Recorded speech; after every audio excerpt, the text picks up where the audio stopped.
हमारे यहाँ अच्छे की परिभाषा ये है, जैसे हम कहते हैं बहुत अच्छा डॉक्टर है, अच्छे की क्या परिभाषा, 5500 रुपए लेता है। हम उसके एक्सपीरियंस से उसे नहीं तोलते हैं, उसको ये तोलते हैं कि वो 5500, और हम भी एक मेंटल फ्रेम में चलते हैं कि 5500 ले रहा है तो कुछ ज्यादा ही जानता होगा। बट किताब उसने भी वही पढ़ी है, किताब उसने भी वही पढ़ी है। कहावत बनी हुई है पुराने टाइम में, पापा मम्मी दादा दादी कहते थे कि आदमी दृढ़ निश्चय कर ले तो वो पहाड़ को भी हिला सकता है। अरे किसी ने ना हिलाया पहाड़ हिमालय वहीं का वहीं खड़ा है। इसका एक सिंबॉलिक रिप्रेजेंटेशन है कि आप सोच सकते हो, वो आप अचीव कर सकते हो। जो डिसिप्लिन होता है, ये डिसिप्लिन फाइनेंशियल सक्सेस के लिए कितना इंपॉर्टेंट है? आज आप बड़े बड़े जितने भी एमएनसीज हैं उसमें आप 10 बजे पहुंच जाएं और 10:30 तक काम नहीं करें तो कोई आपको लठ नहीं बरसाने वाला। लेकिन अगर आप 10:15 बजा देंगे तो आपकी हाफ डे काट लेते हैं, because they want to have a discipline. आज आपने मुझे मैसेज किया, मैं 3 दिन तक भाई सब जवाब ही नहीं दे रहा, जबकि मैंने देख लिया कि अमित ने मुझे मैसेज किया है। तो इसमें कोई मेरी शान नहीं है। इसको मैं कहता हूँ अव्वल दर्जे की निष्कृष्टता। एक दिन साहब का एक्सीडेंट हो गया, सड़क पे गिरे मरे पड़े थे, पुलिस वाला कॉल कर रहा था, फोन ही नहीं उठाया, and he died on the spot. Now they are regretting for all their life कि अगर उस दिन बाप का फोन उठा लिया होता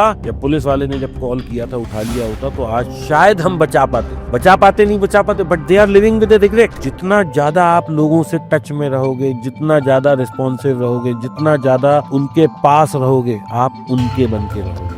अपनी इंपॉर्टेंस डेफिशिएंसी में मत प्रूव करिए, अवेलेबिलिटी में करिए। जिस दिन आप अपनी ग्रोथ की तरफ सोचने लगेंगे कि आज मैं 1 लाख रुपए कमाता हूँ, मुझे कैसे 2 लाख पे पहुंचना है, उस दिन आपकी सोच बदल जाएगी। छोटे छोटे खर्चों की कुर्बानी दीजिए, बड़े की तरफ बढ़िए। One of the biggest lesson of my life. अरे भाई साहब आपको Very important. नहीं अमित जी, तो आपसे सीख के यहाँ तक पहुँचा हूँ, आप कैसी बातें कर रहे हो? नहीं सर, बहुत इंपॉर्टेंट लेसन है, और ये जो आपने बताया ये बहुत कॉमन मिस्टेक है जो हम अननोइंगली करते ही हैं। सब कर रहे हैं। बहुत सारे लोग बोलते हैं कि जो छोटे रिटेल बायर्स हैं सबसे ज्यादा पैसा वही खोते हैं। क्या उसका कारण ये है कि वो बहुत कम पैसे से स्टार्ट करते हैं? एक इंसान के पास, एक पर्सन के पास कितना कैपिटल होना चाहिए with knowledge, understanding of concepts, minimum कितना पैसा हो तो ये ट्रेडिंग करनी चाहिए। कई बार ये देखा जाता है कि बहुत सारे इंटरनेशनल न्यूज के कारण वर्ल्ड इकोनॉमी पूरी हिल जाती है। तो आपको ये महसूस होता है कि ट्रम्प के द्वारा भी बहुत बार बहुत सारी कंट्रीज की इकोनॉमी या शेयर मार्केट ये सब ऊपर नीचे कराया जाता है। जैसे अगर कोई आज के टाइम में 1 लाख रुपए कमा रहा है तो मिनिमम तो इसको सेव या इन्वेस्ट करना चाहिए। कितना %? अगर आप कोई भी ऐसा इंस्ट्रूमेंट पकड़ लेते हैं जो 15% की रिटर्न देता है तो आपकी 1000 रुपए महीने की सिर्फ आपको 100 करोड़ जमा कर देगी 67 ईयर्स में। देखिए आदमी अल्टीमेटली कमाता तो खर्च करने के लिए ही है। जो मान लो 1 लाख कमा रहा है तो उसकी सारी EMI 40,000 के अंदर होनी चाहिए। तो मैं कहता हूँ जिसको घर लेना है घर लेना चाहिए इमीडिएटली। ये नहीं सोचना चाहिए कि मैं रेंट पे रह रहा हूँ। डोंट एवर से कि रेंट दे दे, म्यूचुअल फंड दे दे, देख तेरे पास 50 साल में जिंदा रहूंगा तब देखूंगा ना। और ये कैलकुलेशन तो 50 साल आगे से हम आज तक की लगा रहे हैं। दोस्तों, मार्केट एक ऐसी जगह है जहां पर हर दिन नए लोग एंट्री लेते हैं, लेकिन सिर्फ कुछ ही लोग इस गेम को समझ पाते हैं और टिक पाते हैं। आज हमारे साथ हैं दीपक वाधवा सर, जो सिर्फ चार्ट्स नहीं देखते बल्कि मार्केट की साइकोलॉजी को डीपली समझते हैं। सोशल मीडिया पर इनकी स्ट्रांग प्रेजेंस है, लेकिन इनकी असली पहचान वहां नहीं बल्कि रियल मार्केट में ही होती है, जहां ये हजारों करोड़ का फंड मैनेज करते हैं और हर डिसीजन डिसिप्लिन और एक्सपीरियंस के बेस पर होता है। इन्होंने वो फेज देखे हैं जहां बड़े से बड़े ट्रेडर टूट जाते हैं, चाहे 2.5 करोड़ का पर्सनल लॉस हो या ऐसी मार्केट में काम करना हो जो बहुत ऊपर नीचे रहती है। इन्होंने हर सिचुएशन को फेस करके एक स्ट्रॉन्ग सिस्टम बिल्ड किया है। इनका मानना है कि ये ट्रेडिंग के लिए कोई शॉर्टकट या कोई लॉटरी काम नहीं करती, बल्कि एक सीरियस बिजनेस है ये, जहां बिना रिस्क मैनेजमेंट और पेशेंस के टिकना बहुत ज्यादा मुश्किल हो जाता है।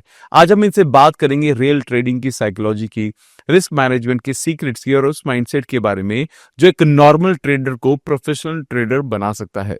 So guys, get ready for deep and powerful conversation. Please welcome Deepak Wadhwa sir.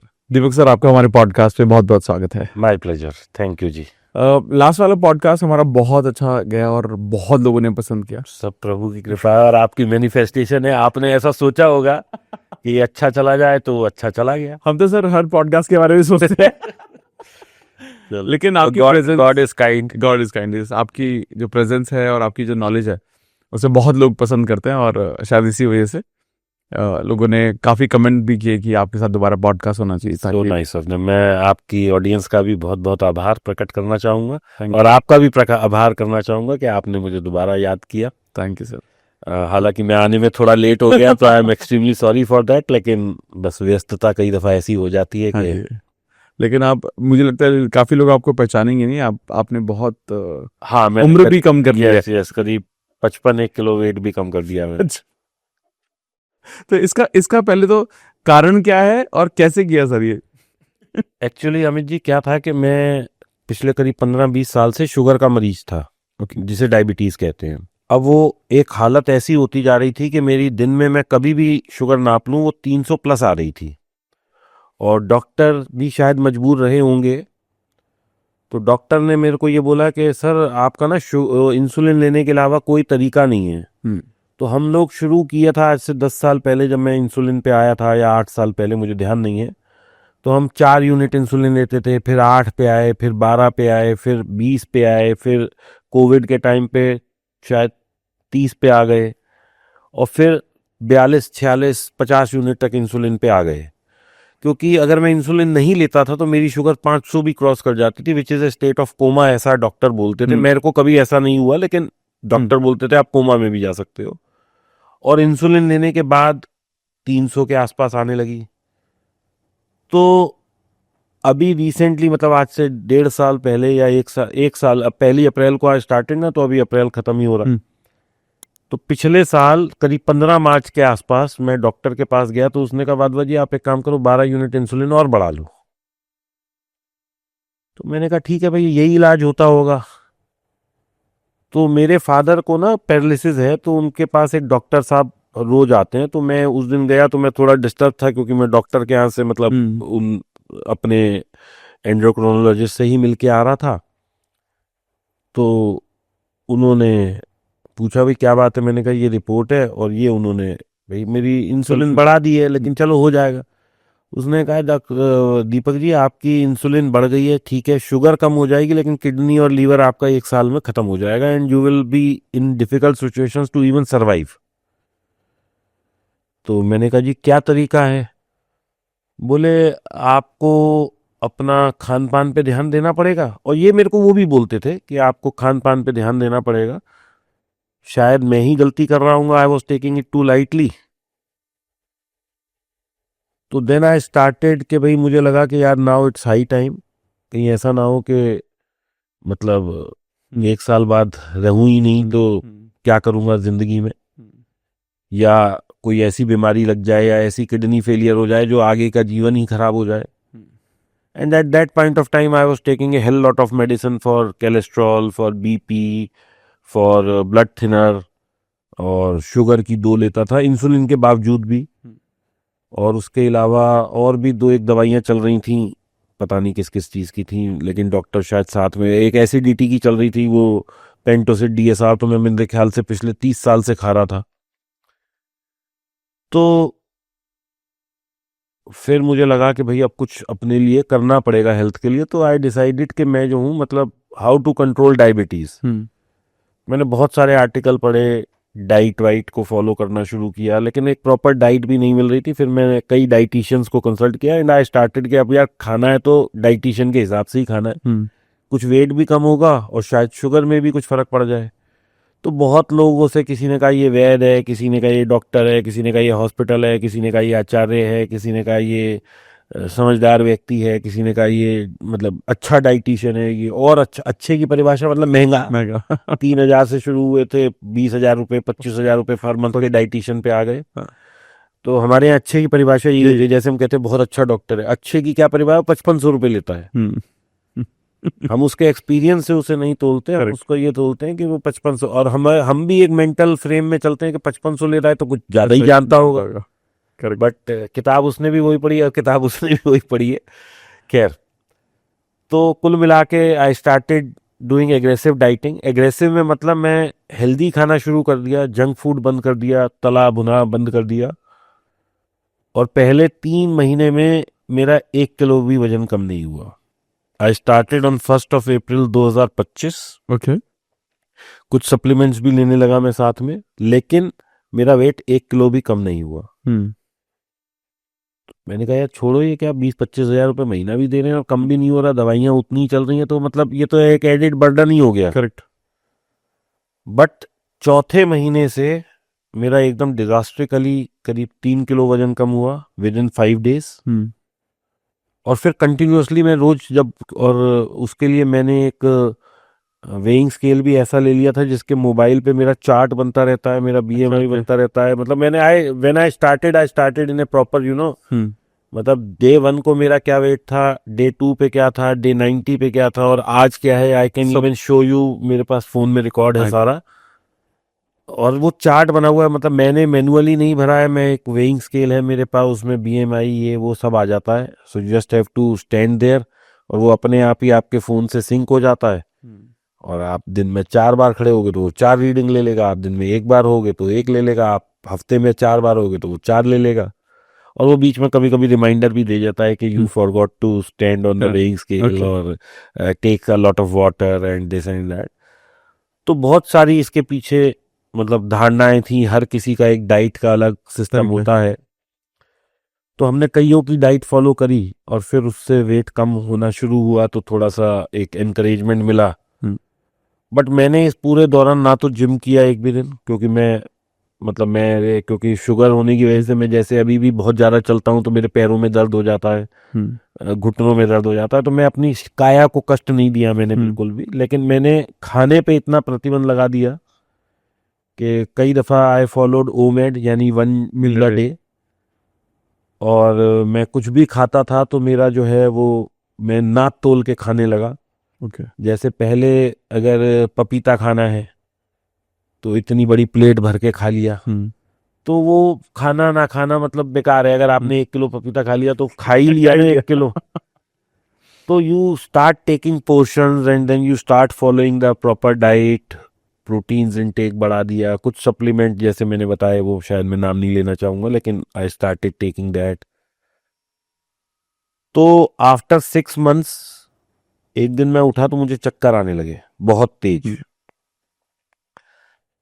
तो जब चक्कर आने लगे तो मैंने शुगर नापी सबसे पहले, तो मेरी शुगर वॉज 62, यानी इट वॉज बिलो नॉर्मल।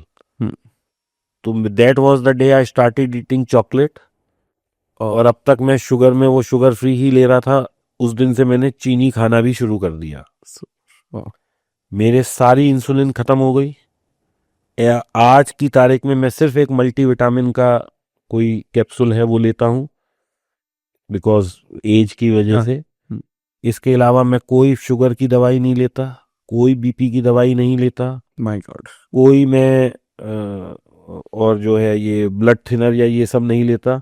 और हर महीने की 5 तारीख को मैंने अपने फ़ोन में अलार्म लगा रखा है, वो बजना शुरू हो जाता है कि आपको अपने पूरे टेस्ट कराने हैं। मैं पिछले 12 महीने के आपको टेस्ट भी दे सकता हूँ कि ये देखो, ये मेरी हाउ ग्रेजुअली आई एम, मतलब जो मेरा ट्राइग्लिसराइड करीब 460 या 480 था, 488 था, वो आज की तारीख में 200 की रेंज में आ गया है। मेरी जो HB1AC जिसे बोलते हैं, जो 3 महीने की शुगर होती है, वो जो सबसे पहले पीक पे थी वो कुछ 14.7 थी, जो आज 6 के अंदर है, which is pre diabetic. I am not even diabetic now. तो this is how it worked for me. And मतलब आपको कोई भी चीज करनी है, चाहे वो ट्रेडिंग में पैसा बनाना है, लाइफ में कुछ अटेन करना है, और आप भी जैसा बोलते हैं कि मैनिफेस्ट करो and you practice that, so it is all about discipline. You follow a discipline and things are workable for you. ना मैं वॉक करता हूँ, ना मैं कोई जिमिंग करता हूँ, ना मैं एक्सरसाइज करता हूँ। मेरा दिनचर्या ऐसा है कि मैं सुबह 9 बजे से पहले उठता भी नहीं हूँ, लेकिन सोता रात को 2 बजे हूँ। लेकिन इस बीच में मेरे को टाइम ही नहीं मिलता कि मैं ये सब फिजिकल वर्क एक्सरसाइज कर पाऊँ, क्योंकि मैं बहुत ज़्यादा व्यस्त रहता हूँ। And slowly and gradually I am losing weight. बाकी मैं किसी धारणा को विश्वास नहीं करता। मैंने बहुत सारे आयुर्वेदिक पंडित बोलूंगा मैं, उनको फॉलो करने की कोशिश करी। उन्होंने कहा जी आप 20 लीटर पानी पियो, 10 लीटर पानी पियो, ये करो। कुछ नहीं है, you proper follow a diet that works for you. Absolutely super. क्योंकि वो लगता है, मतलब आपको देख के तो विजिबल डिफरेंस है, आपकी वीडियोस भी देखते हैं हम। हाँ, अगर किसी को देखना है तो deepakwadwa.official पे जाइए, मेरी पहली वीडियो देखिए।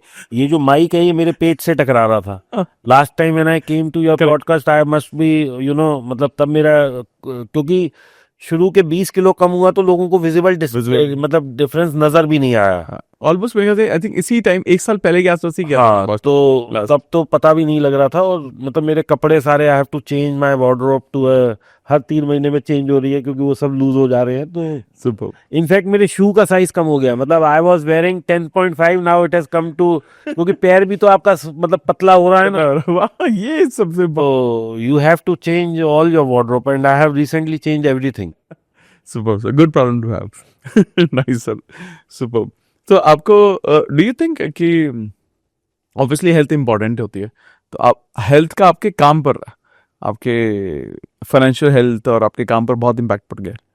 देखिए पहले क्या होता था, पहले भी मैं एक्टिव था, ऐसा नहीं था कि मैं बहुत लिथार्जी में रहता था। अगर मेरी एज के हिसाब से आप पहले की भी मेरी 1 साल पहले भी एक्टिविटी देखेंगे तो I was never a lethargic. लेकिन हाँ, 8 बजे के बाद आई यूज टू फील कि मेरी बैटरी डाउन हो रही है, क्योंकि यू नो आप उस वक्त सिर्फ दवाइयों से जी रहे थे। आज आप अपनी इनर हेल्थ की वजह से जी रहे हैं, इनर स्ट्रेंथ की वजह से जी रहे हैं। तो आई मतलब at this age also I am able to work for 16 to 20 hours a day. Super. आप मेरा कल का भी देखें, मतलब आजकल तो फोन में वो स्लीप साइकिल ये हाँ। कितने वर्क है, तो अगर आप देखेंगे एक्टिविटी टाइम डेली का, तो मैं समझता हूँ मेरा किसी भी दिन का 15-16 घंटे 18 घंटे से कम नहीं होगा। तो मतलब आई एम ओनली स्लीपिंग, अगर आप स्लीप देखेंगे मेरी, तो you will not find my sleep is ever more than 5 to 6 hours in any given day. Super super, nice. But बहुत ही इंस्पायरिंग है, क्योंकि अभी तो मुझे आपसे भी ज्यादा मतलब आपके जितना स्मार्ट और पतला होना है, तो अभी तो फिर भी है, लेकिन मैं भी ये धीरे-धीरे back हो गया हूँ। मैं भी धीरे-धीरे कोशिश कर रहा हूँ सर। नहीं, आप बहुत वैसे ही बहुत हैंडसम है सर। अरे अब ज्यादा ग्लो कर रहे हैं और भी। देखिए मेरा मानना ये है, किसी को भी हेल्दी होना है ना, तो इसका मैंने किसी से समझा था, क्योंकि ऑलमोस्ट पिछले 1 साल में I have met more than 20 people, spent more than 5-10 lakhs, even may भी हो सकता है 15-20 लाख भी खर्च करूँ, मुझे ध्यान भी नहीं है। क्योंकि आज आप किसी से भी कंसल्ट करने जाते हैं, वो 10-20 हजार रुपए तो पता भी नहीं लगते। तो मतलब मेरा कितना पैसा खर्च हो गया, मुझे शायद मैं हिसाब भी नहीं लगाना चाहता, क्योंकि पीछे मुड़ के जब आदमी देखता है तो उसे दर्द ही मिलता है और तकलीफ ही होती है। तो हमेशा मैं I am a very forward looking person, और बहुत ज़्यादा पॉजिटिव हूँ। और मैं दोस्तों मतलब मेरी इस पॉजिटिविटी में अगर मैं किसी को श्रेय देना चाहता हूँ तो 3-4 लोग हैं, उसमें एक अमित जी भी हैं, क्योंकि ये मैनिफेस्टेशन पे, पॉजिटिविटी पे, और अपने तो खास मतलब मित्र हैं, अपन कहीं इधर उधर मिलते भी रहते हैं इवेंट्स पे। तो मतलब एक बहुत ज़्यादा मुझे, क्योंकि देखिए एक वक्त था मैं भी बहुत प्रॉब्लम में था, डिप्रेशन में था, and you all know that, और मेरी स्टोरी सबको पता है। लेकिन मेरे उस सब से निकलने का सिर्फ एक ही कारण है, और वो है मेरी पॉजिटिविटी। मतलब और मैं सबसे ये कहता हूँ, what ever you can think you can achieve. हम जो एक कहावत बनी हुई है पुराने टाइम में, पापा मम्मी दादा दादी कहते थे कि आदमी दृढ़ निश्चय कर ले तो वो पहाड़ को भी हिला सकता है। अरे किसी ने ना हिलाया पहाड़, पहाड़ हिमालय वहीं का वहीं खड़ा है। इसका एक सिंबॉलिक रिप्रेजेंटेशन है कि आप सोच सकते हो, वो आप अचीव कर सकते हैं। So you guys have to understand कि भाई आप पॉजिटिव रहिए, आप अच्छा सोचिए, आप आगे का सोचिए। लाइफ में प्रॉब्लम्स आती रहेंगी, कोई दिन ऐसा नहीं होता we are here to just solve the problems. आज बिजली का बिल नहीं दिया, सुबह उठ के कैसी प्रॉब्लम्स है, घरों में क्या प्रॉब्लम होती हैं। मेरी वाइफ कह रही होती है आज मेड नहीं आई, आज वो 12 बजे आएगी। हम क्या प्रॉब्लम में जूझ रहे हैं, आज वीडियो नहीं गई, आज एडिटर नहीं आया, आज लड़के ने ठीक काम नहीं किया, आज ड्राइवर नहीं आया, कभी अकाउंट में ग्लिच आ गया, कभी कुछ हो गया, आज वीडियो नहीं जा पा रही, आज ट्रेडिंग में लॉस हो गया। So we are all fighting with our problems. कोई भी दिन ऐसा नहीं है कि बिल्कुल मोनोटोनस चल रहा हो। लाइफ किसी की भी दुनिया में मोनोटोनस नहीं है। सिर्फ कहने की बात होती है कि सुबह 9 बजे जाता है, 10 बजे आ जाता है, ये जाता है वो। अरे भाई उसकी जिंदगी में भी प्रॉब्लम है। और मैं तो कहता हूँ आप हमारी और इसकी छोड़िए, मुकेश अंबानी जी की जिंदगी में भी प्रॉब्लम है। उनकी सेट ऑफ प्रॉब्लम्स अलग होंगी, उनके हिसाब की होंगी जो हम सोच भी नहीं सकते। करेक्ट सर, करेक्ट, ठीक है ना? करेक्ट। तो एवरीवन हैज ए प्रॉब्लम। कोई भी आदमी दुनिया में ऐसा नहीं है कि मतलब अमर बेल बूटा खा के आया हो कि भैया इतना तेरे को कोई प्रॉब्लम है, बस तू पैसे कमाता रहेगा, तेरी जिंदगी में सुख रहेगा। किसी का बच्चा बीमार है, कोई खुद बीमार है, किसी को कोई प्रॉब्लम है, किसी कोई इसलिए प्रॉब्लम में है कि दूसरा क्यों कुछ है। हर किसी को प्रॉब्लम है। Correct sir, correct. सर मुझे ये जानना है कि जैसे आपने बात की डिसिप्लिन की, यार मतलब एक कहावत पहले एक ऐड आती थी, मुझे बड़ी याद आती है कि भला इसकी कमीज मेरी कमीज से सफेद कैसे। तो ये प्रॉब्लम स्टेटमेंट ही अपने आप में। सही सर, बहुत सही। सर जब आपने ऑब्वियसली लाइफ में डिसिप्लिन भी काफ़ी आपके है ऑलरेडी, और मैं आई बीन सीइंग, जब से मैं आपको जानता हूँ मैंने वो आपको बिल्कुल हमेशा एक्टिव ही देखा है। मैं ये जानना चाहता हूँ सर, ये जो डिसिप्लिन होता है ये डिसिप्लिन फाइनेंशियल सक्सेस के लिए कितना इंपॉर्टेंट है? देखिए, फाइनेंशियल सक्सेस के लिए डिसिप्लिन लाना, मैं ये नहीं कह सकता कि मैं ये डिसिप्लिन फॉलो करता हूँ इसलिए फाइनेंशियल सक्सेस है। डिसिप्लिन को लागू करने के लिए हर आदमी को अपने लिए नियम बना लेना चाहिए, और सबसे आसान तरीके का नियम क्या है? मुझे 8 बजे उठना है, मतलब 8-5 नहीं होने चाहिए। बहुत सही। डिसिप्लिन। मुझे 10 बजे ऑफिस पहुंचना है, 10-5 नहीं होने चाहिए। 5 मिनट में कोई पहाड़ नहीं टूटने वाला। आज आप बड़े बड़े जितने भी एमएनसीज हैं उसमें आप 10 बजे पहुंच जाएं और 10:30 तक काम नहीं करें तो कोई आपको लठ नहीं बरसाने वाला। लेकिन अगर आप 10:15 बजा देंगे तो आपकी हाफ डे काट लेते हैं, because they want to have a discipline. कोई 15 मिनट में वो आपसे इतना काम नहीं कराने वाले कि धरती आज इतनी घूम रही है तो इतनी घूम जाएगी, नहीं। कि रॉकेट उड़ना है, रॉकेट उड़ने वाला है तो वो कल नहीं उड़ेगा, अभी उड़ जाएगा, ऐसा नहीं है। It is a matter of discipline कि आप 10 बजे ऑफिस पहुंचेंगे, मतलब 10 बजे पहुंचेंगे, चाहे काम सब लोग, अब कई दफा होता है ऑर्गेनाइजेशन में आप जाते हैं 10 बजे पहुंचते हैं, वहां पे 15 मिनट तो पॉलिटिक्स ही होती रहती है, इसकी बुराई उसकी बुराई, इसकी खुशी, या किसी के घर में पार्टी हुई, किसी का बच्चा हुआ, आधा घंटा 15 मिनट टीम वैसे ही बात कर रही है। तो कहने का मतलब है कि but they recorded your time, this is a part of discipline. मुझे आपके पास 12 बजे आना है तो मैं 12 बजे पहुंच गया, this is a part of discipline. अगर मुझे पता है कि आपके आजकल सब चीज टाइम आप गूगल पे देख सकते हो ना, मुझे पता है कि 55 मिनट लगने आप तक, तो मैं 5 मिनट का गैप लेके चलूं कि भाई कहीं रेड लाइट हो जाए, कोई मेरे को प्रॉब्लम हो जाए। हाँ, कोई जेन्युइन प्रॉब्लम, टायर ही पंचर हो जाए मेरा, तो भाई I can always tell you कि भाई इस वजह से प्रॉब्लम हो गई, but don't counter your problems before they come. Absolutely.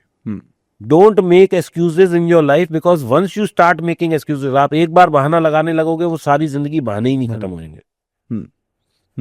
So you have to be rude to yourself. Correct. मुझे 9 बजे उठना है, मतलब 9 बजे मैं उठूंगा ही उठूंगा। मुझे 10 बजे अपना सिस्टम खोल के ट्रेनिंग देखनी है, हालांकि चलो अब मेरे पास टीम है करने के लिए, लेकिन मैं 10 बजे बैठूंगा ही बैठूंगा। आप कभी भी मेरा व्हाट्सएप देखेंगे, you will see my read message eight 10 o'clock। कोई दुनिया की ताकत इधर उधर नहीं कर सकती। बहुत सही, बहुत सही। You have to make discipline for yourself. जैसे कि एक डिसिप्लिन, लोग बहुत इसको अपने को पता ना क्या 4 पैसे आ जाए बड़े अपने को राजा समझने लगते हैं। मैं सबको बोलता हूं कि भाई पैसे से राजा नहीं होता कोई। Money can only give you luxuries, और आदमी अकेला रह जाता है बाद में। सही। आज आपने मुझे मैसेज किया, मैं 3 दिन तक भाई सब जवाब ही नहीं देता, जबकि मैंने देख लिया कि अमित ने मुझे मैसेज किया है, तो इसमें कोई मेरी शान नहीं है। करेक्ट।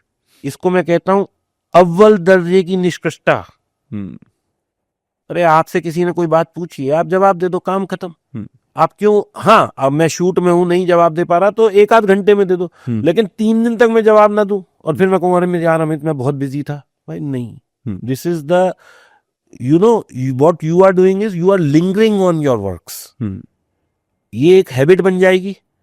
आज तो मैं चलो अमित को इग्नोर कर रहा हूं, कल मैं अपनी लाइफ में बहुत सारी चीजें इग्नोर करने लगूंगा, क्योंकि ये मेरी हैबिट बन जाएगी। आज मैंने अमित को इग्नोर किया, कल पंकज को किया, तरुण को किया, फिर तनिष को किया, तो मेरे को लगा यार मेरा ऐसे करने से ना काम लगता है, लोगों को लगता है मैं बड़ा हो गया, और एक दिन लोग मैसेज करना बंद कर देंगे। उस दिन मेरे पास ना काम आएगा ना लोग आएंगे, क्योंकि लोग क्या सोचेंगे, अरे छोड़ो यार ये तो जवाब ही नहीं देता। किसी दिन ऐसा भी होगा कि you will be calling me for something very important, may be life and death का सवाल।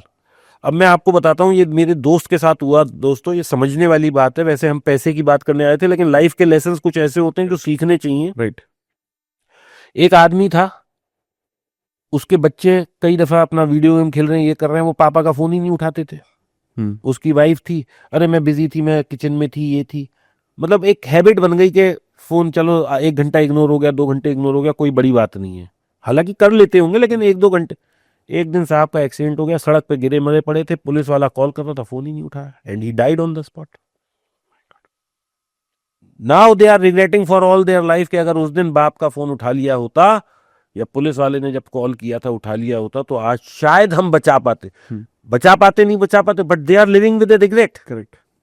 अब वो फोन ना यहाँ छाती से चिपका के रखते हैं, किसी मेड का आ जाए, अननेसेसरली कॉल भी आ रहा है ना, उसको भी जवाब देते हैं, क्योंकि now they have realised the value of that one call. Correct. वाह वाह। So people learn from their mistakes, but समझदार वो है जो दूसरों की मिस्टेक से सीखे। सीखे, करेक्ट। अब आज मैंने आपको कॉल किया, हो सकता है आप मेरे से कह रहे हो चलो भाई आज कहीं घूमने चलते हैं, अब मैंने तो फोन ही नहीं उठाया, आप तो चले गए, मैं रह गया। सो सोशली कट हो जाऊंगा, मैं ये सोचूं अरे मेरे बगैर किसी का काम नहीं। अरे दुनिया में भाई कितने आए कितने चले गए, सबके बगैर काम चल रहा है, दुनिया चलती रहती है। हमारे पीछे वाले लोग चले गए तो भी दुनिया नहीं रुकी, हम चले जाएंगे तो भी नहीं रुकेंगे, हमारे आगे वाले भी जाएंगे तो भी नहीं रुकेगी, दुनिया चलती रहेगी।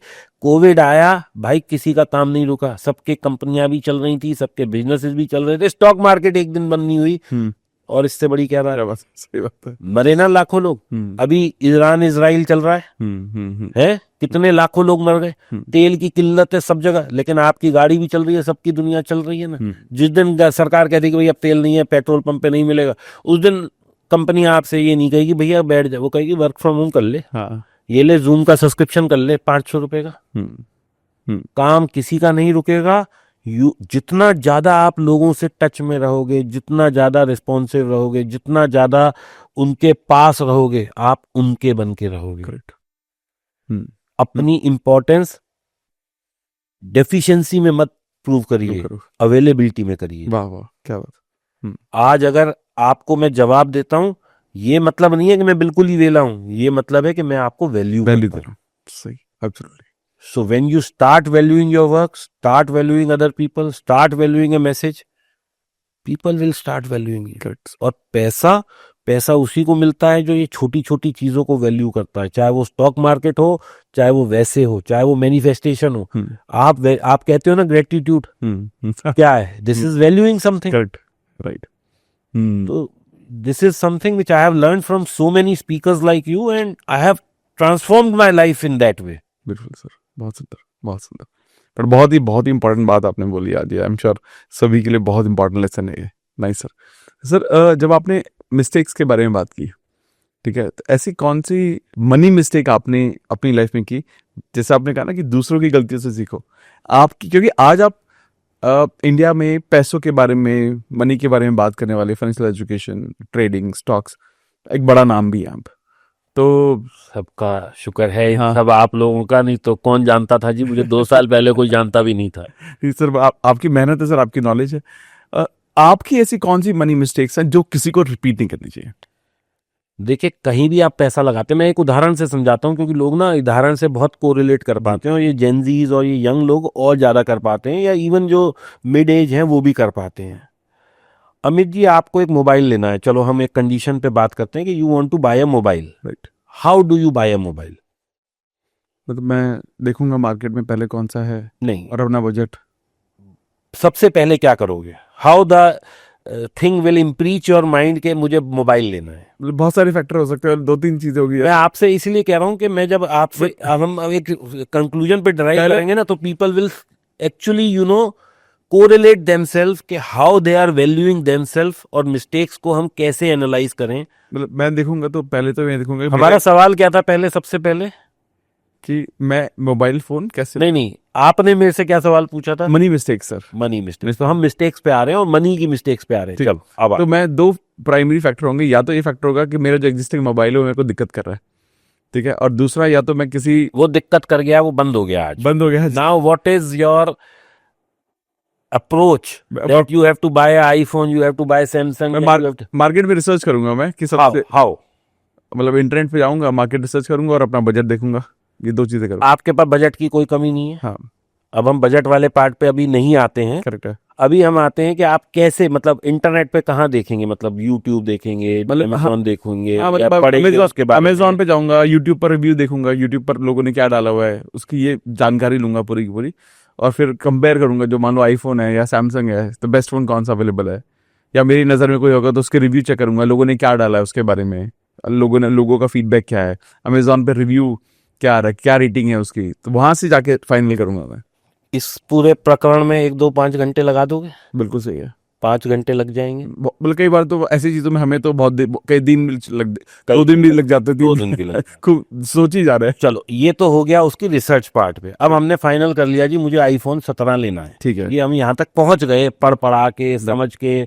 इस बीच में हो सकता है मैंने 4 लोगों से पूछ भी लिया हो, या मेरा कोई खास दोस्त है, अरे यार तू आईफोन यूज कर रहा है, अच्छा, या किसी क्रिएटर के हाथ में, अरे तूने आईफोन कैसा फोन है दीपक जी, कैसा है आपका, दिखाओ यार बताओ। यहाँ तक हम आ गए, डन। इसमें हमने 3-4-5 दिन लगा लिए। बिल्कुल सही। अब आता है पैसे का पार्ट। इस पे हम क्या नेगोशिएट करेंगे या कैसे हम बात करेंगे किसी से? अब हम ये देखेंगे कि मेरे को वो जो फोन है वो बेस्ट रेट में कहाँ पर अवेलेबल है। How you will, what is the source of doing that? Amazon पे ऑनलाइन चेक करूंगा। सबसे पहले अमेजोन हो गया, फिर अमेजोन के बाद या तो मान लो अगर फ्लिपकार्ट से लेता हूँ तो फ्लिपकार्ट पे देखूंगा, ठीक है। अदरवाइज मैं डायरेक्टली स्टोर पर चेक करूंगा, जो आसपास स्टोर होगा वहां जाकर फिजिकली जाऊंगा, वहां जाकर चेक करूंगा कि प्राइस बेस्ट। ये तो अमित जी आप कर रहे हो जो इतने समझदार हो, इतनी बातें करते हो, इतना मैनिफेस्टेशन पे काम करते हो, इतनी टाइम की वैल्यू को समझते हो। अब मैं आपसे एक सवाल पूछता हूं, जो हो सकता है मैं बेवकूफ साबित हूं।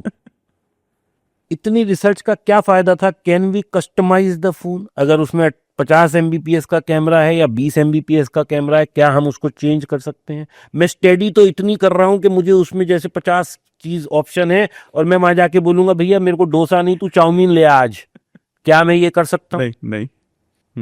Do I have that option? No. I have to buy the best, चाहे वो सैमसंग हो, चाहे वो आईफोन हो, चाहे वो तीसरी कोई कंपनी हो। करेक्ट। तो मुझे तो फिर सिलेक्शन क्राइटेरिया अपना छोटा कर देना चाहिए ना। मैं फिर इतनी रिसर्च क्यों कर रहा हूँ जब मेरे पास ये ऑप्शन ही नहीं है? क्या मैं कैमरा चेंज कर सकता हूँ? नहीं। क्या मैं डिस्प्ले चेंज कर सकता हूँ? नहीं। 4 कलर आते हैं, क्या मैं उसमें 5वां कलर पैदा कर सकता हूँ? नहीं। क्या मैं उनको एप्पल को कह सकता हूँ नहीं भैया मेरा तो ये ऐसा, मेरा वाला पिंक या मेरा वाला ग्रीन बना दो, क्या ये मैं कर सकता हूँ? नहीं। क्या मैं उनसे ये कह सकता हूँ भैया इसका कैमरे में 3 लेंस की जगह 5 लगा दो? नहीं। क्या मैं ये कह सकता हूँ लाइट जो फ्लैश लगी है उसकी जगह बड़ी लगा दो? नहीं। तो फिर मैं रिसर्च का बात की कर रहा हूँ? करेक्ट। ठीक है। अब हम आते हैं पैसे पे। अमूमन आप क्या करते हो? आप पहले देखोगे अमेजोन पे, फिर देखोगे फ्लिपकार्ट पे, फिर आप एक स्टोर विजिट करोगे, वहां मान लो 1.5 लाख का फोन है अमेजोन पे, और स्टोर वाला कहता है जी हम तो 15,999 का देंगे, यानी ये 1,60,000 या 1,00,000। तो आप उसे ही दिखाओगे, देख भाई अमेजोन पे इतना मिल रहा है। तो आपने अमेजोन से ही क्यों नहीं बाय कर लिया? Why you plan to waste the time? और अब आप उससे बहस कर रहे हो कि यार ये तू प्राइस मैच कर दे तो मैं ले लूंगा। बिल्कुल सही है। यही करते हैं। यस। आपको नहीं लगा कि हमने जिंदगी के 5-6 दिन वेस्ट कर दिए सिर्फ कितने 5-10 हजार रुपए बचाने के लिए? कुल 10 ही हजार का फर्क पड़ना है मैक्सिमम। करेक्ट। और फर्क पड़ना कहाँ है? वो तो अमेजोन पे पहले दिन ही लिखा था कि 1,60,000 वाला 1,50,000 का दे रहा हूं मैं। तो हमने क्या बचाया? अब हम आते हैं इसकी मेंटेलिटी पे, पैसे की मिस्टेक। जब हमें एक 10,000 बचाने के लिए हम इतनी रिसर्च करते हैं, और जो लोग पैसा मार्केट में खो देते हैं उनसे कभी पूछ के देखना कि तुमने क्या रिसर्च की, तो रिसर्च विल बी 0, डबल अंडा। My God. हम छोटी छोटी चीजों पे दिमाग खराब कर लेते हैं। मैं अपने लेक्चर्स में लोगों से जब पूछता हूं ना, 500 लोग बैठे होते हैं और सब में कोई कहता है मेरा 10 लाख लॉस है, कोई कहता है 1 करोड़ लॉस है, कोई कहता है 500 लॉस है, कोई कहता है 5,000 लॉस है, कोई कहता है 5 करोड़ लॉस है। मतलब मेरे पास 1 लाख से 5 करोड़ तक के लॉस के लोग आते हैं। जब मैं उन्हें बुला के कहता हूं चलो यार सब्जी खेलते हैं, तो वो लोग 280 रुपए किलो के एप्पल खरीदने में भी 40 रुपए बचाने की कोशिश करते हैं। वो 40 रुपए बचाने के लिए तैयार है, 1 करोड़ का मार्केट में लॉस लेके बैठे हैं। My God. वाह। तो अब आप सब लोग सोच के देखिए, कहीं हमारी सोच में फर्क तो नहीं है? कहीं हम टाइम 40 रुपए बचाने के लिए खर्च तो नहीं कर रहे? अरे भाई ब्लिंकिट करो, स्विगी करो, जेप्टो करो, आजकल तो 50 ऑप्शन है, घर मंगा लो ना। सेब क्यों जा रहे हैं हम खरीदने 40 रुपए के लिए? जहां हमें करोड़ों बचाने हैं उस पर तो हम टाइम दे नहीं रहे, उसके लिए हमारे पास वी हैव नो टाइम। लेकिन 40 रुपए बचाने के लिए, 500 रुपए बचाने के लिए, ये मोबाइल में अमित जी जाके 500-1000 रुपए से ज्यादा ना बचा पाएंगे, क्योंकि 1.5 लाख का ही प्राइस वो मैच करके देगा स्टोर वाला मैक्सिमम। बहुत ज्यादा ये अपने आप को क्या खुश कर लेंगे, उसने 10 रुपए का स्क्रीन गार्ड फ्री लगा दिया, करेक्ट, उसने 100 रुपए का कवर फ्री दे दिया। लेकिन मैंने उस 110 रुपए के लिए अपने आप को कितना गिरा लिया? कि मैं तो उस लेबर से भी कम हो गया जो 100 रुपए घंटे पे काम करता है। मैंने तो अपने 5 दिन बेकार कर दिए। सारी दुनिया को पता है 2 ही फोन है, या तो आईफोन बेस्ट है या एप्पल बेस्ट है। बस मुझे ये चूज करना है कि I want to go with Android, I want to go with Apple. उसके बाद मैंने बेस्ट प्राइस देख लिया अमेजोन पे, बस मेरा काम यहीं तक हो जाना चाहिए। 5 मिनट में काम खत्म। मुझे एप्पल लेने होते हैं दोस्तों, जमाने चले गए जब मैं मंडी जाता था या पास में, मैं तो बटन दबाता हूँ, पैसा घर आ जाता है। क्यों? उस पैसे को मैं कहीं और यूटिलाइज करके क्यों ना लाखों करोड़ों का प्रोजेक्शन कर लूं, बजाय इसके कि मैं छोटे छोटे पैसे पे दिमाग खर्च करूं। बहुत सही। Your brain is meant for big things but you are only involve in small things. जिस दिन आप अपनी ग्रोथ की तरफ सोचने लगेंगे कि आज मैं 1 लाख रुपए कमाता हूं, मुझे कैसे 2 लाख पे पहुंचना है, उस दिन आपकी सोच बदल जाएगी। छोटे छोटे खर्चों की कुर्बानियां देनी पड़ती हैं, छोटे छोटे खर्चों की कुर्बानी दीजिए, बड़े की तरफ बढ़िए। अब आते हैं स्टॉक मार्केट फाइनेंशियल लेसन्स पे। मुझे करोड़ों रुपए बाजार से कमाने थे और मैं लाखों रुपए खो रहा था रोज, जबकि मैं लर्निंग कर ही नहीं रहा था। मैं ये रिसर्च आईफोन के लिए तो कर रहा था। उस टाइम में मैंने भी आईफोन लिया तो मैं क्या सोच रहा था, यार मैं तो इतने लॉस में हूं, मेरे पास पैसे नहीं आ रहे, कैसे मैं 5,000 बचा लूं, 10,000 बचा लूं। अगले दिन बाजार में गया, 2 लाख का लॉस लेके आ गया। तो आपको नहीं लगता अमित जी, जो लोग खोते हैं पैसा वो अज्ञानता पूर्ण खोते हैं? क्योंकि वो अपना, देखो टाइम तो सबके पास 24 ही घंटे है, तो क्यों नहीं हम इस 24 घंटे को प्रोडक्टिव बना लें, रादर देन के ये 10 रुपए यहाँ बचा लो, 20 रुपए यहाँ बचा लो। मैंने बहुत सारे लोगों को देखा है, जिसमें शायद मेरे भी फैमिली के कुछ लोग आते हैं। अब तो वो जमाना चला गया, अब तो सब कुछ ऐप पर है, लेकिन अगर एक टैक्सी लेनी होती थी तो 5 किलोमीटर तक पैदल चले जाएंगे। 200, अच्छा नहीं हमें तो 150 देने, 200 150 देने, 200 150, पता लगा 2 घंटे खराब कर दिए उसके लिए। तो आदमी अपने टाइम की वैल्यू नहीं कर रहा, तो टाइम आपकी वैल्यू क्यों करेगा भाई? क्या बात है। और आप तो कहते ही हो, जो आपको प्रकृति से चाहिए, यूनिवर्स से चाहिए, पहले देना सीखो। So you give value to yourself, you give value to your time, you give value to money, you give respect to money. Money will start respecting you. Correct. तो लोगों को समझना पड़ेगा कि हमें ये, we are not made for small things, we are made for big things. We are sent by the God to be big. ठीक है, मैं अंबानी नहीं बन सकता, लेकिन मैं अपने आप में बड़ा तो बन सकता हूँ। जितनी मेरी कोशिश है मैं वहां तक तो पहुंच सकता हूँ।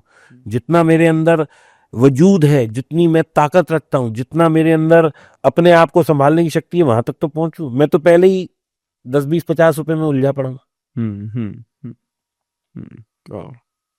I think one of the biggest lesson of my अरे life, भाई साहब, आपको नहीं, very important, नहीं अमित जी, very मैं तो important. आपसे सीख सीख के यहाँ तक पहुंचा हूँ। आप अरे कैसी बहुत- बातें कर रहे हो? नहीं सर, बहुत इंपॉर्टेंट लेसन है। और ये जो आपने बताया, ये बहुत कॉमन मिस्टेक है जो हम अननोइंगली करते ही हैं सब कर रहे हैं। तो और ये मुझे लगा जितने लोग ये पॉडकास्ट देख रहे हैं ना, मतलब मिले लगता है पॉडकास्ट का ब्रेक थ्रू मिल गया है सबको। बहुत सुंदर सर, बहुत ही अमेजिंग, सुपर। सर मुझे यहाँ ये जानना है, जैसे जब हम स्टॉक मार्केट या ट्रेडिंग की बारे में बात करते हैं सर, 90% ट्रेडर पैसा खोते हैं, और ये लोगों को पता है कि 90% लोग पैसा खोते हैं, फिर भी ये डेटा इंप्रूव क्यों नहीं हो रहा है सर? ये डेटा इसलिए इम्प्रूव नहीं हो रहा क्योंकि जो लोग पैसा खो रहे हैं वो तो कहीं ना कहीं समझ रहे हैं कि मुझे सीखना पड़ेगा। जो नए लोग आ रहे हैं ना, वो सीख के बगैर आ रहे हैं। जैसे मैंने कहा कि आप लोग रिसर्च अपनी 1000 2000 5000 में तो कर रहे हैं। जैसे अगर किसी को एप्पल लेना हो तो 5 ठेल पूछेगा सबका, किसी का 180 होगा, किसी का 190 होगा, किसी का 200 होगा। 20 रुपए में तो हम 5 जगह जा रहे हैं। पर जो लोगों ने मार्केट में पैसा खोया, बस उनसे ये पूछ लो कि क्या तुमने 5 जगह जाके सीखा, 5 किताबें पढ़ी, 5 कोर्स करे, 5 टाइटल पढ़े, 5 जगह कोई आर्टिकल पढ़ा। आजकल तो ऑनलाइन भी बहुत कुछ है, कहीं 5 जगह सीखा। आंसर विल बी नो, मैं यहीं बैठे बैठे बता सकता हूं लोग। दूसरा अमित जी, मैं इसमें एक और लोगों से कहता हूं, अभी यहां से कोई तार जा रही है, आपके घर में मोबाइल है, कुछ भी है, मिक्सी है, गीजर है, आपको पता लग जाए कि मैं इसको टच करूंगा तो करंट लगता है। So will you try and touch it every day? No, बिल्कुल भी नहीं। मैं इन सब से पूछता हूं, जिंदगी में कितनी बार करंट लगा? बहुत से लोग ऐसे होंगे जिन्हें जिंदगी में एक बार भी करंट नहीं लगा होगा, लेकिन फिर भी कोई उंगली नहीं दे देता प्लग में। करेक्ट। क्यों? क्योंकि दे नो कि यहाँ पे it is injurious to health, it is not good for health. तो आपको क्या लॉस नहीं दिखता स्क्रीन पे? ऐसा तो है नहीं जिसका करोड़ का लॉस है बस जीरो था लॉस और एकदम से करोड़ चमक गया, ऐसा तो नहीं हुआ। बिल्कुल। पहले लॉस 200 हुआ होगा, 500 हुआ होगा, 5000 हुआ होगा, 2 लाख हुआ होगा, 5 लाख हुआ होगा। रोक दो ना भाई। Why you are sitting in hope? जैसे बिजली में आप उंगली नहीं डालते और कभी एक्सीडेंटली लग भी जाए तो अगली बार नहीं करते,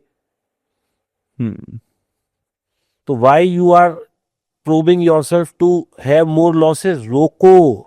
रुकना है, वो भी करंट है, नहीं खाना current. Correct correct. So you need to understand life में ये भी एक मैटर ऑफ डिसिप्लिन है कि मुझे छोटा लॉस लेना है, मुझे बड़ा लॉस नहीं लेना है।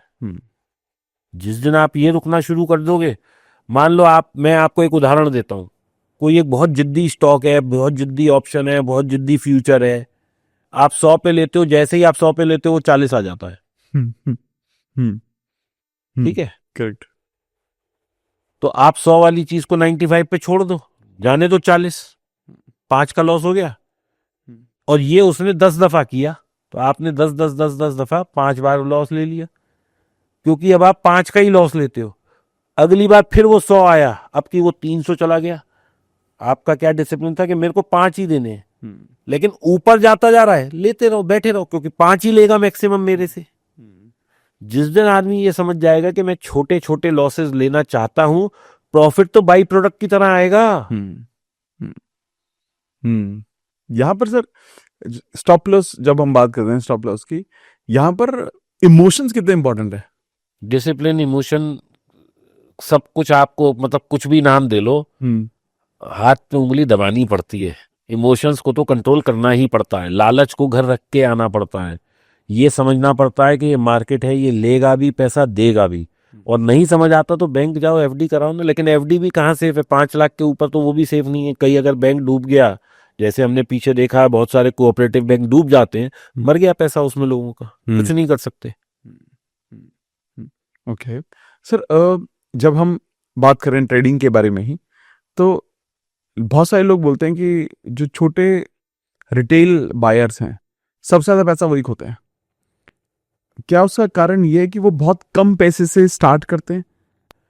देखिए, इसका सबसे बड़ा कारण क्या है कि वो पहले तो सीख के नहीं आते। करेक्ट है। तो एक एजुकेशन है ही नहीं उनके पास। दूसरा, उनको रातों रात करोड़पति बनना, यानी कि ग्रीड उन पे बहुत ज्यादा हावी है।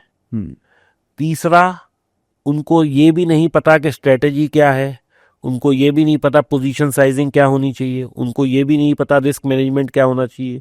क्योंकि वो घर से एक धारणा लेके आए कि जो चीज मैं 100 की खरीदूंगा ये 300 की बिक जाएगी। वो ये सोच ही नहीं रहे कि 100 वाली 50 चली गई तो मुझे क्या करना है। उसके पास उनका कोई प्लान बी, एग्जिट प्लान कुछ है ही नहीं। वो ये लेके आए कि मैं तो 10, 20, 50 हजार लेके आऊं, ज्यादा क्या होगा, जीरो हो जाएगा। तो वो तो आते ही मार्केट को देने। जो घर से ही चला है कि भैया ज्यादा क्या होगा, वो तो आ ही देने को है। करेक्ट। तो मेरा कहना यह है। और दूसरा, it is called capital market. इसमें पहला वर्ड ही लिखा है कि ये पूंजीपतियों के लिए है, छोटे निवेशकों के लिए है ही नहीं। Trading is not meant for small traders, investing is meant for small traders. आप 500 क्या 200 भी इन्वेस्ट करिए, वो इन्वेस्टिंग है। अब इन्वेस्टिंग की परिभाषा नहीं पता लोगों को। आप लोग सब लोग क्या करिएगा, किसी इंश्योरेंस एजेंट को या किसी म्यूचुअल फंड वाले को घर बुलाइएगा, उससे बोलना कि भाई मुझे इन्वेस्ट करना है। वो आपसे पूछेगा कितने टाइम के लिए। आप कहोगे तू बता क्या क्या प्लान है, तो वो कहेगा सर शॉर्ट टर्म प्लान है जो 10 साल का है, मिड टर्म है 10 से 20 साल, और 20 से 30 साल वाले को लॉन्ग टर्म कहते हैं। और हम तो यहाँ 9:15 घुस रहे हैं, 9:30 बजे तो हमारे लिए वो लॉन्ग टर्म हो जाता है। तो आपको पता ही नहीं है कि आप इन्वेस्टर हैं, ट्रेडर हैं, स्पेकुलेटर हैं, स्कैल्पर हैं, जुआ खेलने आए हैं, बिजनेस करने आए हैं। पता कहाँ है आपको? आप तो नादान हैं, आप तो भोले हैं।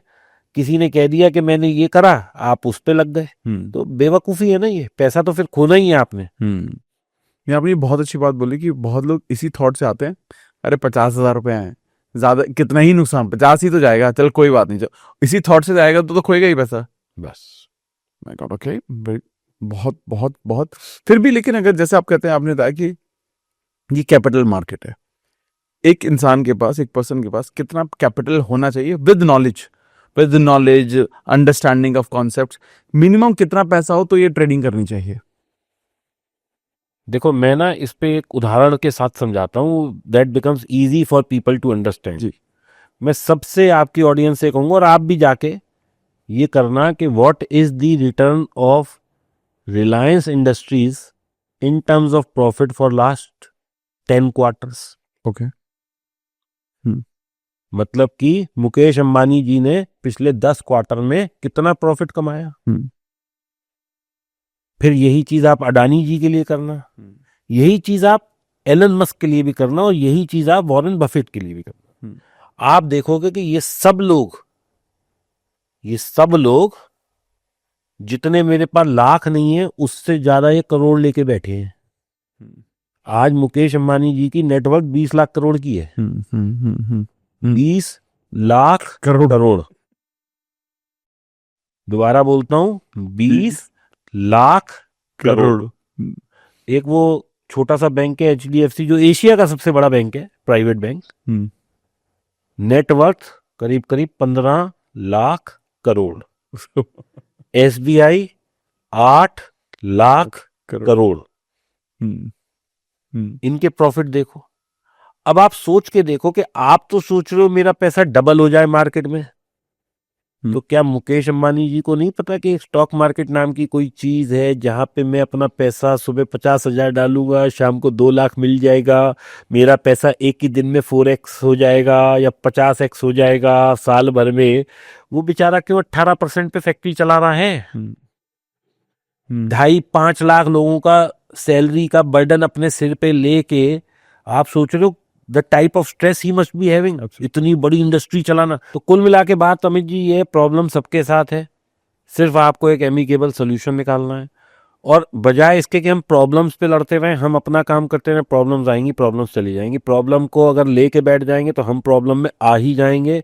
हम प्रॉब्लम से आगे बढ़ने की कोशिश करेंगे तो हम आगे बढ़ जाएंगे, प्रॉब्लम पीछे रह जाएगी। अब दोनों के लिए चूज आपको करना है। मैं यही सोचता रहता कि हाय भगवान मेरा इतना लॉस हो गया, हे भगवान मेरा इतना लॉस हो गया, और डिप्रेशन में आता रहता, तो डिप्रेशन में आते आते आते शायद खत्म ही हो जाता।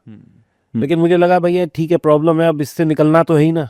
मैं आगे बढ़ता गया, प्रॉब्लम वही रह गई। बस यही है, आप सब लोग ये अपनी जिंदगी में अपना सकते हैं। करेक्ट।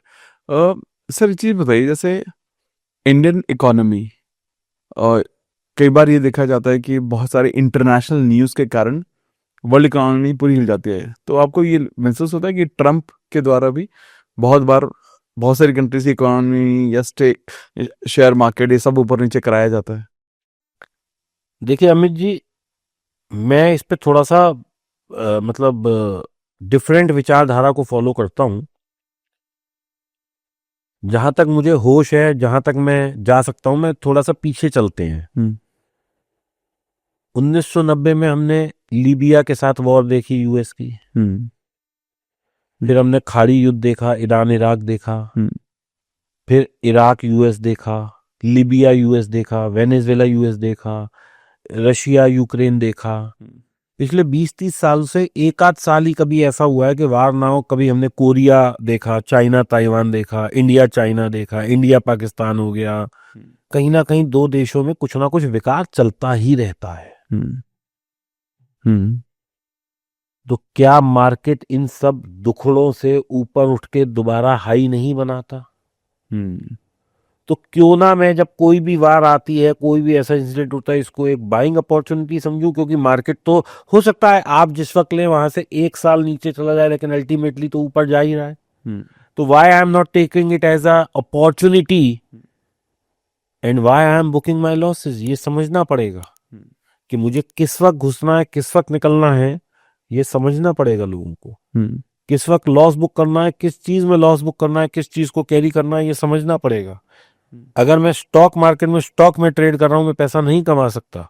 लेकिन अगर मैं स्टॉक मार्केट में इंडेक्स में ट्रेड कर रहा हूं, मैं पैसा बना सकता हूं। इंडेक्स को मैं होल्ड कर सकता हूं, क्योंकि दैट इज ऑलवेज अ समूह ऑफ बेस्ट कंपनीज।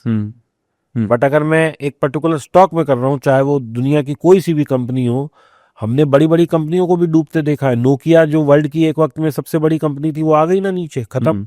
कोटेक जो कैमरे की रील बनाते थे, कोटेक के वो DAK, हमारे टाइम में तो वो that was at one point of time India US की सबसे बड़ी कंपनी, कहाँ है आज, वजूद भी नहीं है। सिटी बैंक एक वक्त में जलवा होता था, सिटी बैंक, आज इंडिया में देख लो सिटी बैंक की ब्रांच तक नहीं मिल रही।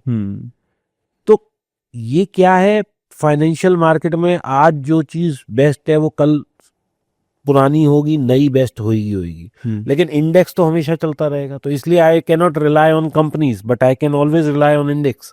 इंडेक्स निफ्टी क्या है, बेस्ट 50 कंपनी, आज जो बेस्ट है वो कल को सेकंड बेस्ट हो जाए, 5 बेस्ट हो जाए। अभी हमने एक न्यूज सुनी सब लोगों ने कि अंबानी जी जो चल रहे थे पिछले कई सालों से एशियाज रिचेस्ट, अब वो अडानी जी आ गए हैं। तो कल फिर अंबानी जी आ जाएंगे, फिर ये आ जाएंगे। तो मेरे को इन सब लफड़ों में नहीं पड़ना है, मुझे तो निफ्टी 50 में वो ट्रेड करना है। यानी कि बेस्ट 50 कंपनीज के साथ मैं रहूंगा हमेशा, मैं एक आध कंपनी के साथ नहीं रहूंगा।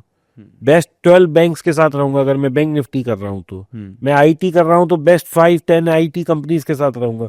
तो कहने का मतलब ये है कि मैं सेक्टोरियल की बजाय टॉप 50 कंपनीज के साथ रहूं तो मेरे लिए बेहतर रहेगा, कम आएगा कम जाएगा। ठीक है। सेकेंडली, इंडेक्स की रिटर्न जो है, अगर मैं पिछले 10 साल में देखता हूं, 20 साल में देखता हूं, 30 साल में देखता हूं, तो कितना ही गिरा हो उसके बाद फिर नया टॉप बना ही लेता है। तो फिर बेटर है कि मैं एक ऐसे चीज पे रहूं जो मेरे को स्ट्रेंथ दे, रादर देन स्ट्रेस दे। Okay okay. अब हम आते हैं आपकी बात पे, सॉरी मैं आपकी बात बतूँ। तो अमेरिका कुछ भी करता रहे, ट्रम्प साहब कुछ भी करते रहे, मुझे इन सब चीजों से मतलब ही नहीं है। क्योंकि पिछले 10 साल पहले जो मैंने चीज ली थी वो तो आज प्रॉफिट में ही है। पिछले 5 साल पहले जो मैंने चीज ली थी वो आज प्रॉफिट में ही है। तो कहने का मतलब है कि इन्वेस्टमेंट जब मैं कर रहा हूं तो मैं लंबे अवधि के लिए कर रहा हूं। इस बीच में ट्रम्प साहब भी बोलेंगे, GDP भी गिरेगी, हमारा प्रॉफिट भी गिरेगा, कभी डिमांड भी खत्म होगी, कभी क्या नाम है, कोविड जैसे क्राइसिस भी आएंगे। हमने तो सुनामी की लहर भी देखी है, उस वक्त भी बाजार गिरा था। सब सही हो गया ना। तो कहने का मतलब ये है कि you should know where you are investing, बस हो जाएगा सही। सर एक चीज बताइए, जैसे फॉर एग्जांपल अगर कोई आज ये कहता है, अब ना लाइफ के लोगों के ना अलग अलग गोल्स हैं। जब हम इन्वेस्टिंग की बात कर रहे हैं तो ये डिपेंड करता है कि आपका गोल क्या है। अगर मैं कहूँ कि किसी का शॉर्ट टर्म गोल है, जैसे अगर मैं बोलूँ कि मेरा 1 साल बाद मुझे पैसों की जरूरत पड़ेगी, तो अगर 1 साल के लिए मेरे पास पैसे है तो मेरे को क्या करना चाहिए? अमित जी, 1 साल बाद कितने पैसों की जरूरत पड़ेगी, इसके आगे कितना वर्ड और लगा दो। अच्छा ठीक है, मतलब मेरे पास मैं अभी आ रहा हूँ। ओके। अब आप कहो जी मुझे तो 12 करोड़ की जरूरत है, मुझे तो कोठी खरीदनी है, बहुत शानदार। हर किसी को बड़ा सोचना भी चाहिए और बड़ा ड्रीम भी होना चाहिए। आज कितने पैसे हैं? 50 लाख। तो अब आप क्या उम्मीद कर रहे हो कि ये 50 लाख 12 करोड़ हो जाए? नहीं। तो आपकी जो एक्सपेक्टेशन है मार्केट से वो कितनी है, this is something which is to be analysed. Okay. अगर मुझे साल 1.5 साल में पैसे की जरूरत है, चाहे बच्चे की एजुकेशन के लिए चाहिए, गाड़ी लेनी है, घर लेना है, तो मुझे एक एश्योर्ड काइंड ऑफ रिटर्न में पैसा लगाना है, यानी कि मुझे FD करानी है। ओके। क्योंकि मेरी नीड है 1 साल बाद। आज मैंने घर बेचा, मेरे पास पैसा आया, मैं इसे स्टॉक मार्केट में नहीं लगा सकता क्योंकि मुझे इससे शायद दूसरा घर खरीदना है। ठीक है, शायद इससे मुझे अपने बच्चे की मैरिज करनी है, शायद मुझे इससे बिटिया की मैरिज करनी है, शायद मुझे अपने बच्चे की पढ़ाई के लिए 40 लाख खर्च करने हैं। तो मेरे पास रिस्क लेने की अफोर्डेबिलिटी नहीं है। करेक्ट। तो मुझे ये पैसा FD में लगाना है, चाहे 7% ब्याज मिलेगा लेकिन एश्योर्ड है। श्योर रहेगा। जहां मुझे 5 से 7 साल की जरूरत है वहां मुझे पैसा लगाना है लार्ज कैप में। ओके। FD से थोड़ा बेहतर लेकिन रिस्क कम, क्योंकि 5-7 साल में मार्केट हमेशा ऊपर ही दिखा है, कोई से भी 7 साल उठा के देख लीजिए। लेकिन यदि मेरे पास टाइम है 15 से 20 साल का तो मैं लगाऊंगा मिड कैप में। यानी कि मेरा पैसा हो सकता है 100 रुपए लगाएं, किसी दिन मुझे 40 दिखा दे, 60 दिखा दे, रिस्क बड़ा है लेकिन 20 से 30 साल का 20 साल का टाइम भी बहुत बड़ा है। इसमें तो वो लड़खड़ाएगा, गिरेगा, कंपनियां बंद होंगी, खुलेंगी, लेकिन ओवरऑल ऊपर चली ही चली जाएगी। जाएगा। हम्म तो मेरे को टाइम के हिसाब से लगाना है। अब जैसे आपने कहा कि आपको 1 साल बाद पैसा चाहिए, तो आप सेफ्टी नेट में जाओ। बिल्कुल। आपके पास थोड़ा सा रिस्क लेने का लेवरेज है तो आप लार्ज कैप म्यूचुअल फंड्स में चली जाइए। आपके पास थोड़ा और ज्यादा टाइम है, अभी किसी का बच्चा पैदा ही हुआ है, तो भैया थोड़ा रिस्क ज्यादा ले लो ताकि डूबने का टाइम कम हो, लेकिन टाइम इतना बड़ा है कि मेरे पास लेवरेज है टाइम का, और मेरे को वेल्थ जनरेट करनी है कि आने वाले 30-50 साल में मुझे तो पैसा बनाना है, तो भैया और ज्यादा रिस्क ले लो। क्योंकि छोटा, देखो 2 चीजें हैं, मेरे पास 10 रुपए हैं और 50 साल है, तो 10 गुना 50 करूंगा तो मेरे पास उतना ब्याज, सॉरी मतलब 10 रुपए हैं, 10% का ब्याज है और 50 साल है, तो मेरे पास क्या रकम आएगी जी निकल के? मान लो 5 लाख आते हैं, ठीक है। अब अगर मुझे 5 लाख की जगह 10 लाख चाहिए, तो या तो मैं समय और बढ़ा लूं, या मैं 10 रुपए को 100 रुपए कर लूं। सो एक टाइम मल्टीप्लायर है और एक पैसा मल्टीप्लायर है। अगर टाइम ज्यादा है तो पैसा कम कर लो, टाइम बढ़ा लो, टाइम कम है तो पैसा बढ़ा लो और वो कर लो। अब आपको 1 करोड़ रुपया चाहिए मान लो, तो आपके पास 1 साल में चाहिए तो 90 लाख होंगे, तो आप शायद 1 करोड़ तक पहुंच जाएं। लेकिन अगर आपके पास 50 लाख रुपए और 1 करोड़ चाहिए तो 7 साल को पहुंच जाएंगे। सो ईदर यू मल्टीप्लाई, जो एक टाइम को बड़ा कर ले या पैसे को बड़ा कर ले, ये एक फैक्टर हो गया। दूसरा, आज मैं आपके पॉडकास्ट के माध्यम से लोगों को 100 करोड़ का फॉर्मूला देके जाता हूँ। छोटी मोटी बात ही नहीं करते अपन, मतलब we will create a wealth which is generational wealth. 100 crore तो जनरेशनल वेल्थ ही है ना। जो भी व्यक्ति ये पॉडकास्ट देख रहा है वो किसी भी मिड कैप फंड में केवल 1000 रुपए डाले। मैं 1000 रुपए इसलिए कह रहा हूं कि बड़े वाले तो अपने लिए विकल्प ढूंढ ही लेते हैं, लेकिन जो कोई मजदूर है, कोई आदमी गीग वर्कर है, कोई आदमी डिलीवरी बॉय है, कोई आदमी स्कूल कॉलेज में पढ़ रहा है, बच्चा है, पॉकेट मनी कम है, पापा से नहीं है, या जो भी है, या जो पापा अभी अभी बना है, या जो बच्चा आगे भविष्य प्लान कर रहा है, अभी अभी नौकरी लगी है, केवल 1000 रुपए जोड़िए किसी भी ऐसे मिड कैप में जो आज 28-25% की रिटर्न दे रहा हो, और मैं मान के चलता हूं कि आने वाले 50-60 साल में वो केवल 15% की रिटर्न पे रह जाएगा। अगर आप कोई भी ऐसा इंस्ट्रूमेंट पकड़ लेते हैं जो 15% की रिटर्न देता है, तो आपकी 1000 रुपए महीने की सिप आपको 100 करोड़ जमा कर देगी 67 ईयर्स में। आपको चाहिए तो मैं सिप कैलकुलेटर का वो भी दे दूंगा, नहीं तो दोस्तों आप सब लोग गूगल पे जाइए, सिप कैलकुलेटर सारे फ्री हैं, कोई भी डाउनलोड करिए, 1000 रुपए डालिए, सिप वैल्यू को 15% की रिटर्न डालिए, 67 ईयर्स डालिए, 108 करोड़ रुपए घर पे आएंगे। तो will it not be A generational wealth? मैं पैदा गरीब हुआ था, मैं सारी जिंदगी गरीब रहा, लेकिन मैं मरूंगा रिच। तो हर आदमी को सिप शुरू कर देनी चाहिए। और मैं ये नहीं कहता 20,000 की करो, 25 की, क्योंकि वो इम्प्रैक्टिकल है। आज 1 लाख रुपए भी जो आदमी कमा रहा है ना, वो भी 25,000 की सिप नहीं कर सकता। कभी बीवी को पैसा चाहिए, कभी बच्चे को चाहिए, कभी कोई बीमारी, कभी पेरेंट्स बीमार। भाई 1000 रुपए से शुरू करो, क्योंकि 1000 रुपए एक ऐसा है जो मेरा खो गया, गिर गया, मुझे इम्पैक्ट नहीं करेगा। When you do small savings ना, वो आपको कभी भी रोकनी नहीं पड़ती। जब आप बड़ी सेविंग्स की बात करते हैं, वो हमेशा कभी प्रॉब्लम आ गई, आज क्रेडिट कार्ड आ गया, आज फोन ले लिया, वो रुकेगी। और एक बार वो रुकने का डिसिप्लिन बन गया तो वो चल यार इस महीने भी और रोक लेते हैं, चल इस महीने और कर लेते हैं, वो पता लगा डिसिप्लिन ही टूट गया। इससे बेटर है 1000 करो। जब पैसे डबल लगने लगे 2000 कर दो, और लगने लगे 1000 करते रहो, चाहे 5 कर दो, 500 करोड़ कमा लेना 60 साल बाद। Correct amazing. और जब बीच में पैसा लगे कि होली बोनस है, दिवाली बोनस है, इस बार से इस साल बच गया, उसी में और डाल दो, वो और जल्दी कंपाउंड होने लगेगा। लेकिन डिसिप्लिन 1000 का बना लो, तो 67 साल में, यानी कि आप आज अगर 20 साल के बच्चे हैं या 18 साल के बच्चे हैं, तो by the time you are 80, यानी कि 80 साल का आदमी आज की तारीख में चलता फिरता है, कोई ऐसा बुढ़ा ना हो जाता, अच्छा खासा वो है। और अगर आप नहीं भी हो तो आप अपने बच्चों के, आज आदमी कमा किस लिए रहा है? बच्चों के लिए ही कमा रहा है ना भाई। मेरे पास तो फ्लैट भी है, गाड़ी भी है, घर भी है, खाना भी है, और जब तक मैं जिंदा हूं इतने तक का प्रबंध भी है, लेकिन फिर भी मैं काम कर रहा हूं किस लिए कि भाई चलो बच्चों के लिए और जोड़ लेते हैं। यही तो सबकी इंटेंशन है। Correct, तो 1000 रुपए जोड़ना शुरू करो ना बच्चों के लिए, और जब तक आप अपने वेल बीइंग में हो आप उस शिप को चलाओ। मान लो आज कोई 18 साल का है और वो 58 साल तक की उम्र या 60 65 70 तक सब काम कर रहे हैं, मैं कहता हूँ 60 तक वो काम कर रहा है, तो 40 साल आप चला लो। जाते जाते बोलो बेटा अब ये 40 साल मैंने चला ली, अब तुझे चलानी है ये 1000 मतलब 27 साल और। तो क्या तीसरी जनरेशन आपकी 100 करोड़ पे नहीं घूमेगी? It is a very simple formula.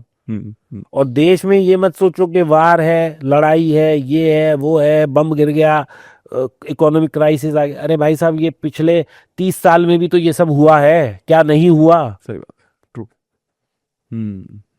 लेकिन बाजार क्यों अच्छे चलते रहेंगे, इसके पीछे का मैं आपको फिलॉसफी बताता हूं। जो आप इसको एनालाइज करेंगे आपको अपने आप बाजार पे ट्रस्ट आने लगेगा।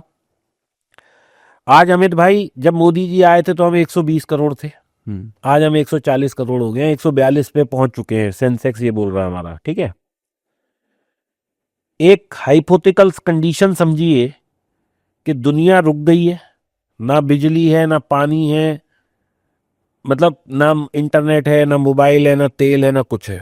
बस आदमी सुबह उठ रहा है, अब जीने के लिए खाना खाना है और वो सो जा रहा है। बस इतना ही कर रहे हैं और कुछ कर ही नहीं रहे। हाइपोथेटिकल सिचुएशन है, ठीक है। ना लाइट है, ना मतलब अदर देन फूड कोई खर्चा नहीं है। तो भी एक आदमी 100 रुपए का खाना खाएगा तो 100 गुणा 140 करोड़ पर डे का तो हमारा अपना सिर्फ फूड का कंजम्पशन है। बाकी आप सोचो और कितना कंज्यूम कर रहे हैं हम लोग हर महीने। ट्रू। मोबाइल कंजम्पशन है, इंटरनेट कंजम्पशन है, खाना कंजम्पशन है, तेल कंजम्पशन है। मतलब आज एक आदमी 3-5 हजार रुपए तो जो बिल्कुल गरीब से गरीब है ना, वो भी देश की इकोनॉमी के लिए खर्च कर रहा है। आज आप एक साबुन, आप चाहे इनकम टैक्स लैब में नहीं आते, आप कोई टैक्स नहीं देते, आप एक साबुन लेते हैं 20 रुपए का, उसमें भी 5-7 रुपए जो है आप सरकार को टैक्स दे रहे हैं। आप 100 रुपए का तेल ले रहे हैं, उसमें भी आप 20-30 रुपए सरकार को टैक्स दे रहे हैं। तो आप कितना कंट्रीब्यूट कर रहे हैं इस इकोनॉमी के लिए? तो कैसे बैठ जाएगी इकोनॉमी? बस कम ज्यादा होती रहेगी, क्योंकि कोई भी चीज लीनियर नहीं चलती है, वो कम ज्यादा होती रहती है। देश भी चलता रहेगा। लेकिन अपन इतने मास कंजम्पशन पे हैं, और कितने बिलियन लोग हैं, 800 बिलियन लोग हैं पूरी दुनिया में। तो भाई सबकी कंजम्पशन है ना, सबको खाना चाहिए, सबको एक अच्छी लिविंग चाहिए, सबको पंखा चाहिए, सबको कुछ मतलब जूता चाहिए, कपड़ा चाहिए, पहनना चाहिए। तो जब आप इसकी कंजम्पशन देखोगे ना, ये इतनी बड़ी है, इतनी बड़ी है कि दुनिया चलती ही रहेगी। हाँ, किसी दिन कोई बम भी गिर जाए या कोई मतलब प्रलय आ जाए तो भाई रुकेगी दुनिया, तो वो तो फिर सभी खत्म हो गया। फिर आप हो या ना हो, पैसा हो या ना हो, मेरे बैंक में कितना है और मेरे एफडी में कितना और मेरे म्यूचुअल फंड में कितना है, इससे it's immaterial. When you are not there, your family is not there, when world is not there, तो फिर बचा के भी क्या करना है? Wow, okay. एक्चुअली बहुत इंपॉर्टेंट फिलॉसफी है अंडरस्टैंड करने के लिए। सर एक चीज मुझे बताइए, आपने पहले थोड़ा सा छेड़ा भी, एक आइडियल प्रपोर्शन ऑफ मनी है क्या, मतलब फॉर इन्वेस्टमेंट? जैसे अगर कोई आज के टाइम में 1 लाख रुपए कमा रहा है, तो मिनिमम तो इसको सेव या इन्वेस्ट करना चाहिए, कितना परसेंटेज? देखिए इसका कोई फॉर्मूला नहीं है। ओके। मैं इसकी वजह आपको बताता हूँ। आप 1 लाख कमा रहे हैं, आपके 2 बच्चे हैं, आपके पास 10,000 भी नहीं बच रहे।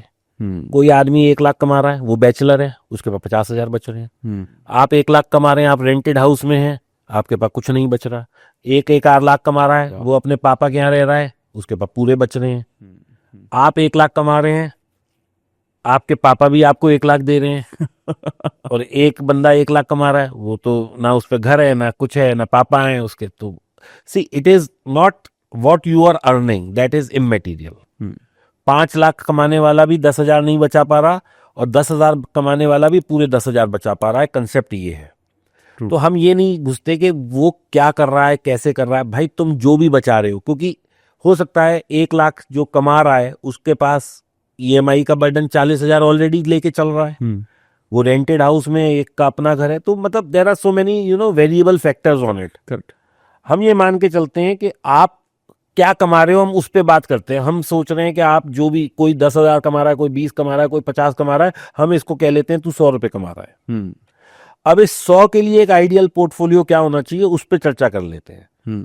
उस 100 में से 15 रुपए आप लगा दीजिए लार्ज कैप में, यानी कि आपने एक इमरजेंसी फंड बना लिया, ना ये ज्यादा गिरेगा ना ये ज्यादा बढ़ेगा, एफडी से बेहतर है लेकिन इमरजेंसी में मेरे साथ खड़ा है। 30% आप पैसा लगा दीजिए मिड कैप में, यानी कि ये पैसा मेरे लिए लॉन्ग टर्म में वेल्थ जनरेट करेगा। इससे भी ज्यादा रिस्की है, जो कि और ज्यादा बेहतर आपको रिटर्न दे सकता है, वो है स्मॉल कैप। तो 15% वहां लगा दीजिए, तो 15, 30, 15 आपका हो गया 60% पैसा। आप 100 रुपए कम बचा रहे हैं। तो इसके बाद 10 रुपए आप लगा दीजिए, 10 की जगह मैं कहूंगा 15 रुपए लगा दीजिए सोने में, 4-5 रुपए लगा दीजिए चांदी में, क्योंकि ये भी एक अच्छे असेट साबित हुए हैं पिछले 10-15 सालों में। तो आप इसको भी कवर करिए, यानी कि आपके पोर्टफोलियो में you should have all the colours of life. इसके बाद 10 रुपए आप लगा दीजिए बिटकॉइन में। मैं सिर्फ बिटकॉइन कह रहा हूं, मैं और कोई क्रिप्टो करेंसी नहीं कह रहा, बिटकॉइन मतलब खरा सोना। इसके बाद जी कितना बच गया हमारे पास अमित भाई? 15, 30, 15 हो गया 60, और 10, 20 हो गया हमारा सोना चांदी 80, 10 लग गया क्रिप्टो में। अब बच गया बाकी का 10। इस 10 को जो मैं कह रहा हूं, कुछ लोग समझेंगे कि ये तो खर्चा है, ये इन्वेस्टमेंट नहीं है, लेकिन वो खर्चा नहीं है, इन्वेस्टमेंट है। मैं आपको प्रूव करूंगा। ये पैसा आप लगाइए अपने बीमा में। उसमें 2 तरीके के बीमा हर व्यक्ति को लेने हैं, एक टर्म इंश्योरेंस और एक मेडिक्लेम। और आजकल क्या सुविधा है इसमें कि आपको, जैसे मेडिक्लेम मेरा है, मान लो 30,000 रुपये साल का लगता है, तो मैं 2,500 रुपये महीना दे सकता हूँ। मेरा टर्म इंश्योरेंस का 30,000 है, तो मैं 2,500 रुपये महीना दे सकता हूँ। तो आप अपना उस हिसाब से उतना का बीमा ले लीजिए जितने की आपके पास वो उसकी हर महीने देने की कैपेसिटी है। मतलब you should be in insurance net. पहले कितना बड़ा है कितना छोटा है वो बाद में डिसाइड करेंगे, पहले तो बीमा के अंदर आओ। अब कैसे ये आपका वो है, मतलब क्या कहते हैं, इन्वेस्टमेंट बीमा, वो मैं बताता हूं। मैं जब शायद 25 साल का था या 20-22 साल का था, तब मैंने 1 करोड़ का बीमा लिया था, for which I am paying only 12,000 या 13,000 रुपीज। और वो आज तक मेरा वही है, और जब तक मैं मरूंगा नहीं तब तक वही देना है। करेक्ट है, हाँ। अब 12,000 रुपये मैंने दिए, कितने साल, मान लो मैंने 70 साल दिए, तो कितने पहुंचे मेरे पास वहां पैसे? 7 लाख रुपए। अब 7 का मैं कितना ही मल्टीप्लाई कर लूं तो भी 1 करोड़ नहीं होता। मैं आज मर जाऊं तो भी 1 करोड़ मिलेगा मेरी फैमिली को। तो दिस इज द इन्वेस्टमेंट। दूसरा, मैं हर साल 20 लाख रुपए, 20,000 रुपए देता हूं अपने मेडिक्लेम पे। मैंने 20 साल दिए तो 4 लाख दिए। अब उसका भी लोग कहेंगे अरे सर आपने उसको म्यूचुअल फंड में लगाया होता, यहाँ लगाया होता, वहां लगाया होता, तो भाई तो भी वो सब मिला लो तो भी वो 15-20 लाख से ज्यादा नहीं होता। मैं बीमार हुआ था जी आज से 5 साल पहले, 35 लाख का मेरा बिल था, और वो इंश्योरेंस कंपनी ने 1 मिनट में दे दिया, 1 टाइम। लेकिन आज भी मैं उसी 1 करोड़ के लिए इंश्योर्ड हूँ, या 50-60 लाख रुपए के लिए इंश्योर्ड हूँ अपने मेडिकल बिल में। अभी भी मैं वही दे रहा हूँ 20,000 रुपए। तो कहने का मतलब, मैं तो 5 बार भी बीमार हो सकता हूँ, तो आप तो कंपनी से 5 बार क्लेम लो ना मेडिक्लेम का। तो अब आप डिसाइड करो कि ये इन्वेस्टमेंट है या वो है। आप तो बीमार 5 बार हो सकते हो। और मैंने बहुत बार ऐसा भी देखा है अमित जी, लोगों के पास बीमा नहीं होता तो वो बहुत कॉम्प्रोमाइज स्टेट में इलाज कराते हैं। बिल्कुल करेक्ट। अगर आपके पास बीमा है, आपको पता है कि मेरे पास तो भैया इतना मैं कवर्ड हूं, तो आप टॉप हॉस्पिटल में जाओ ना, आप जो नाम सबसे ऊपर समझते हो उसमें जाके इलाज कराओ। आप क्यों धक्के खा रहे हो छोटी जगह पे? करेक्ट। अब मरना जीना वो तो भगवान के हाथ में है, लेकिन अगर मरना भी है मुझे तो कम से कम एसी में और बिल्कुल सुंदर बढ़िया जगह, नीट एंड क्लीन पे तो मरूं। करेक्ट। ये होता ही है। बहुत लोग सबसे पहले ये देखते हैं कि ये ट्रीटमेंट यहाँ कितना एक्सपेंसिव है, और ये देखना पड़ता है, और कितना अनफॉर्चुनेट। नहीं देखना पड़ता है, क्योंकि आजकल भाई मेरे को अच्छी तरह ध्यान है, आज से करीब 25 साल पहले, मेरे 26-27 साल पहले मेरे फादर इन लॉ को वो हुआ था, तो उनका 1 लाख रुपया लगा था हार्ट अटैक बाईपास में। आज की तारीख में वही इलाज करीब 20-1 लाख का हो गया है। अच्छे हॉस्पिटल की बात कर रहा हूं मैं, तब भी अच्छा टॉप लाइन था और आज भी बता रहा हूं। ब्रेन स्ट्रोक में 40-50 लाख रुपए की कोई अहमियत नहीं है। कैंसर में 1-1.5 करोड़ की कोई अहमियत नहीं है, उसके बाद भी आदमी बचेगा यानी कोई गारंटी नहीं है। ऑटो इम्यून डिजीज आजकल एक बहुत चल रही है, 1-2 करोड़ रुपए तो पीनट्स है वहां पे। हम कहते हैं कि बहुत हमारी साइंस एडवांस हो गई है, लेकिन जब इस तरह की कोई बीमारी हो जाती है तो पैसा पानी की तरह बहता है। और कैंसर तो एक ऐसी बीमारी है जिस घर में आता है, जो आदमी को हुआ है वो तो बेचारा जा ही रहा है, और वो जाएगा अल्टीमेटली, आप उसे बचा नहीं सकते। कैंसर सर्वाइवर तो बहुत ही कोई लाखों में एक होता है। मतलब आप सोचते हैं कि 10 साल हो गए अभी तक नहीं मरा, लेकिन वो 5 साल बाद चला जाता है, क्योंकि मेरे अपने घर में कैंसर का मरीज रहा है। तो कैंसर जिसको है वो तो जा ही रहा है, लेकिन जो आपकी फैमिली है वो सबको भी एक दीमक की तरह खा जाता है, क्योंकि वो पैसा इतना मांगता है। एक एक कीमो 1.5-2 लाख रुपए की है, एक एक इंजेक्शन जो है, या कुछ आजकल ट्रीटमेंट हैं जो कुछ बाहर से है रेडियो एक्टिव है, वो 4-4 5-5 लाख के एक दिन के ट्रीटमेंट हैं। और वो आपको ऐसा नहीं है कि एक बार करा लिया तो खत्म, वो 10-20 कराने पड़ते हैं, तो 1-2 करोड़ तो कुछ है ही नहीं। My God. It is sad. सही बोला आपने कि हम इतना प्रोग्रेस कर गए हैं, लेकिन जब इस तरह की बीमारियां आती है तो समझ में आता है कि बिल्कुल। मेडिकल ट्रीटमेंट आज भी बहुत एक्सपेंसिव है, स्पेसिफिकली जो ये बड़ी जो चीजें हैं इनके द्वारा। बट मैं यहाँ पे एक आदमी का बहुत बहुत शुक्रगुजार करना चाहूंगा, और बहुत उसको रिस्पेक्ट है मेरे मन में। एक खान सर हैं जी, जो पढ़ाते हैं लोगों को। उन्होंने अभी पटना में एक वर्ल्ड क्लास फैसिलिटी बनाई है, डॉक्टर मतलब हॉस्पिटल, जिसमें वो शायद 5 रुपए में ब्लड टेस्ट करते हैं, 13 रुपए में सीटी स्कैन करते हैं। तो अगर कोई बीमार है और बिहार के राज्य से है या आसपास के राज्य से है, तो भाई मेरा बहुत आस्था है उस आदमी में। बहुत मतलब अगर मैं दिल से किसी आदमी की रिस्पेक्ट करता हूं तो उनमें से एक वो शामिल है, खान सर। और मैं आई एम रियली फॉर्चुनेट, मेरा भी उनसे मिलना भी हुआ। और मैं सिर्फ उनसे इसीलिए मिला because of his good work. एक तो वो पढ़ाते हैं, उसके पैसे नहीं लेते, और जो उन्होंने हॉस्पिटल फैसिलिटी बनाई है भाई, शानदार। ओके, एक्चुअली मैं मतलब काफी जगह पर इसके बारे में बात हुई है, बहुत लोग ये भी बात कर रहे हैं कि यार गवर्नमेंट के पास कंट्रोल कितना सारा है, वो भी नहीं कर पाया जो एक इंसान ने कर दिया। देखिए ऐसा है कि अमित भाई, मैं ना इस पे थोड़ा सा एग्री नहीं करूंगा। मैं अंधभक्त नहीं हूं, लेकिन मैं पॉजिटिव चीजें देखना चाहता हूं। आप एक चीज बताइए, हम एक ऐसे देश में रह रहे हैं जहां हम बढ़ते ही जा रहे हैं, सरकार पैसा कहां से लाएगी? आप मुझे बताइए, आप आज एक काम करिएगा अमित भाई, आप एक सर्वे करके देखिएगा अपने आसपास, 100 लोग, 50 लोग, 20 लोग, और उनसे कहिएगा भाई तुम अपनी आईटीआर दिखाओ। आधे लोग कहेंगे हम तो भरते ही नहीं है, we don't come in that range. So when you are not contributing to the growth of the country, how country will grow itself? Correct. हम एक ऐसे देश में रह रहे हैं जहां आज भी भारत सरकार को करीब 60% लोगों को मुफ्त अनाज देना पड़ रहा है। तो कहां है प्रोग्रेस? हो ही नहीं सकती। तो इसलिए मैं ये कहता हूं कि जो इंफ्रास्ट्रक्चर इंडिया का है, क्योंकि मैं तो विदेशों में भी बहुत गया हूं, एक बार जरा अपने से छोटी इकोनॉमी वाली जगह जाके पानी की बोतल खरीद के तो देखो। एक बार यूएस में जाके एक मेड तो रख के देखो। एक बार गाड़ी पंचर हो जाए वहां तो एक बार पंचर लगवा के तो देखो, तारे ना दिन में नजर आ जाएं तो मुझे बताना। और पहले तो गाड़ी अफोर्ड करके देखो भाई उस देश में। आज भी 80% लोग बड़ी बड़ी सिटीज में, बड़ी बड़ी कंट्रीज में पब्लिक ट्रांसपोर्ट यूज करते हैं। लंदन में चले जाओ, अच्छे जो बड़े मतलब फन्ने खा लोग हैं ना, जो 1-2 करोड़ रुपए महीने का कमाते हैं, वो भी वहां गाड़ी अफोर्ड नहीं कर पाते, क्योंकि वहां गाड़ी तो ले लेंगे, पार्किंग इतनी महंगी है कि लंदन सेंट्रल में पार्किंग करने में जान निकल जाएगी। तो अपन क्या है, निंदा करना बहुत आसान है, लेकिन देश में मैं समझता हूं देश हमारा बहुत अच्छा चल रहा है। मैं अंधभक्त नहीं हूं, मैं कोई मोदी जी का वो नहीं हूं, मैं मोदी जी का आनंद भक्त नहीं हूं, लेकिन आप लोग सोच के देखिए, what you are contributing to the country, and if you are not contributing तो आप किस हक से मांग रहे हो? आज आप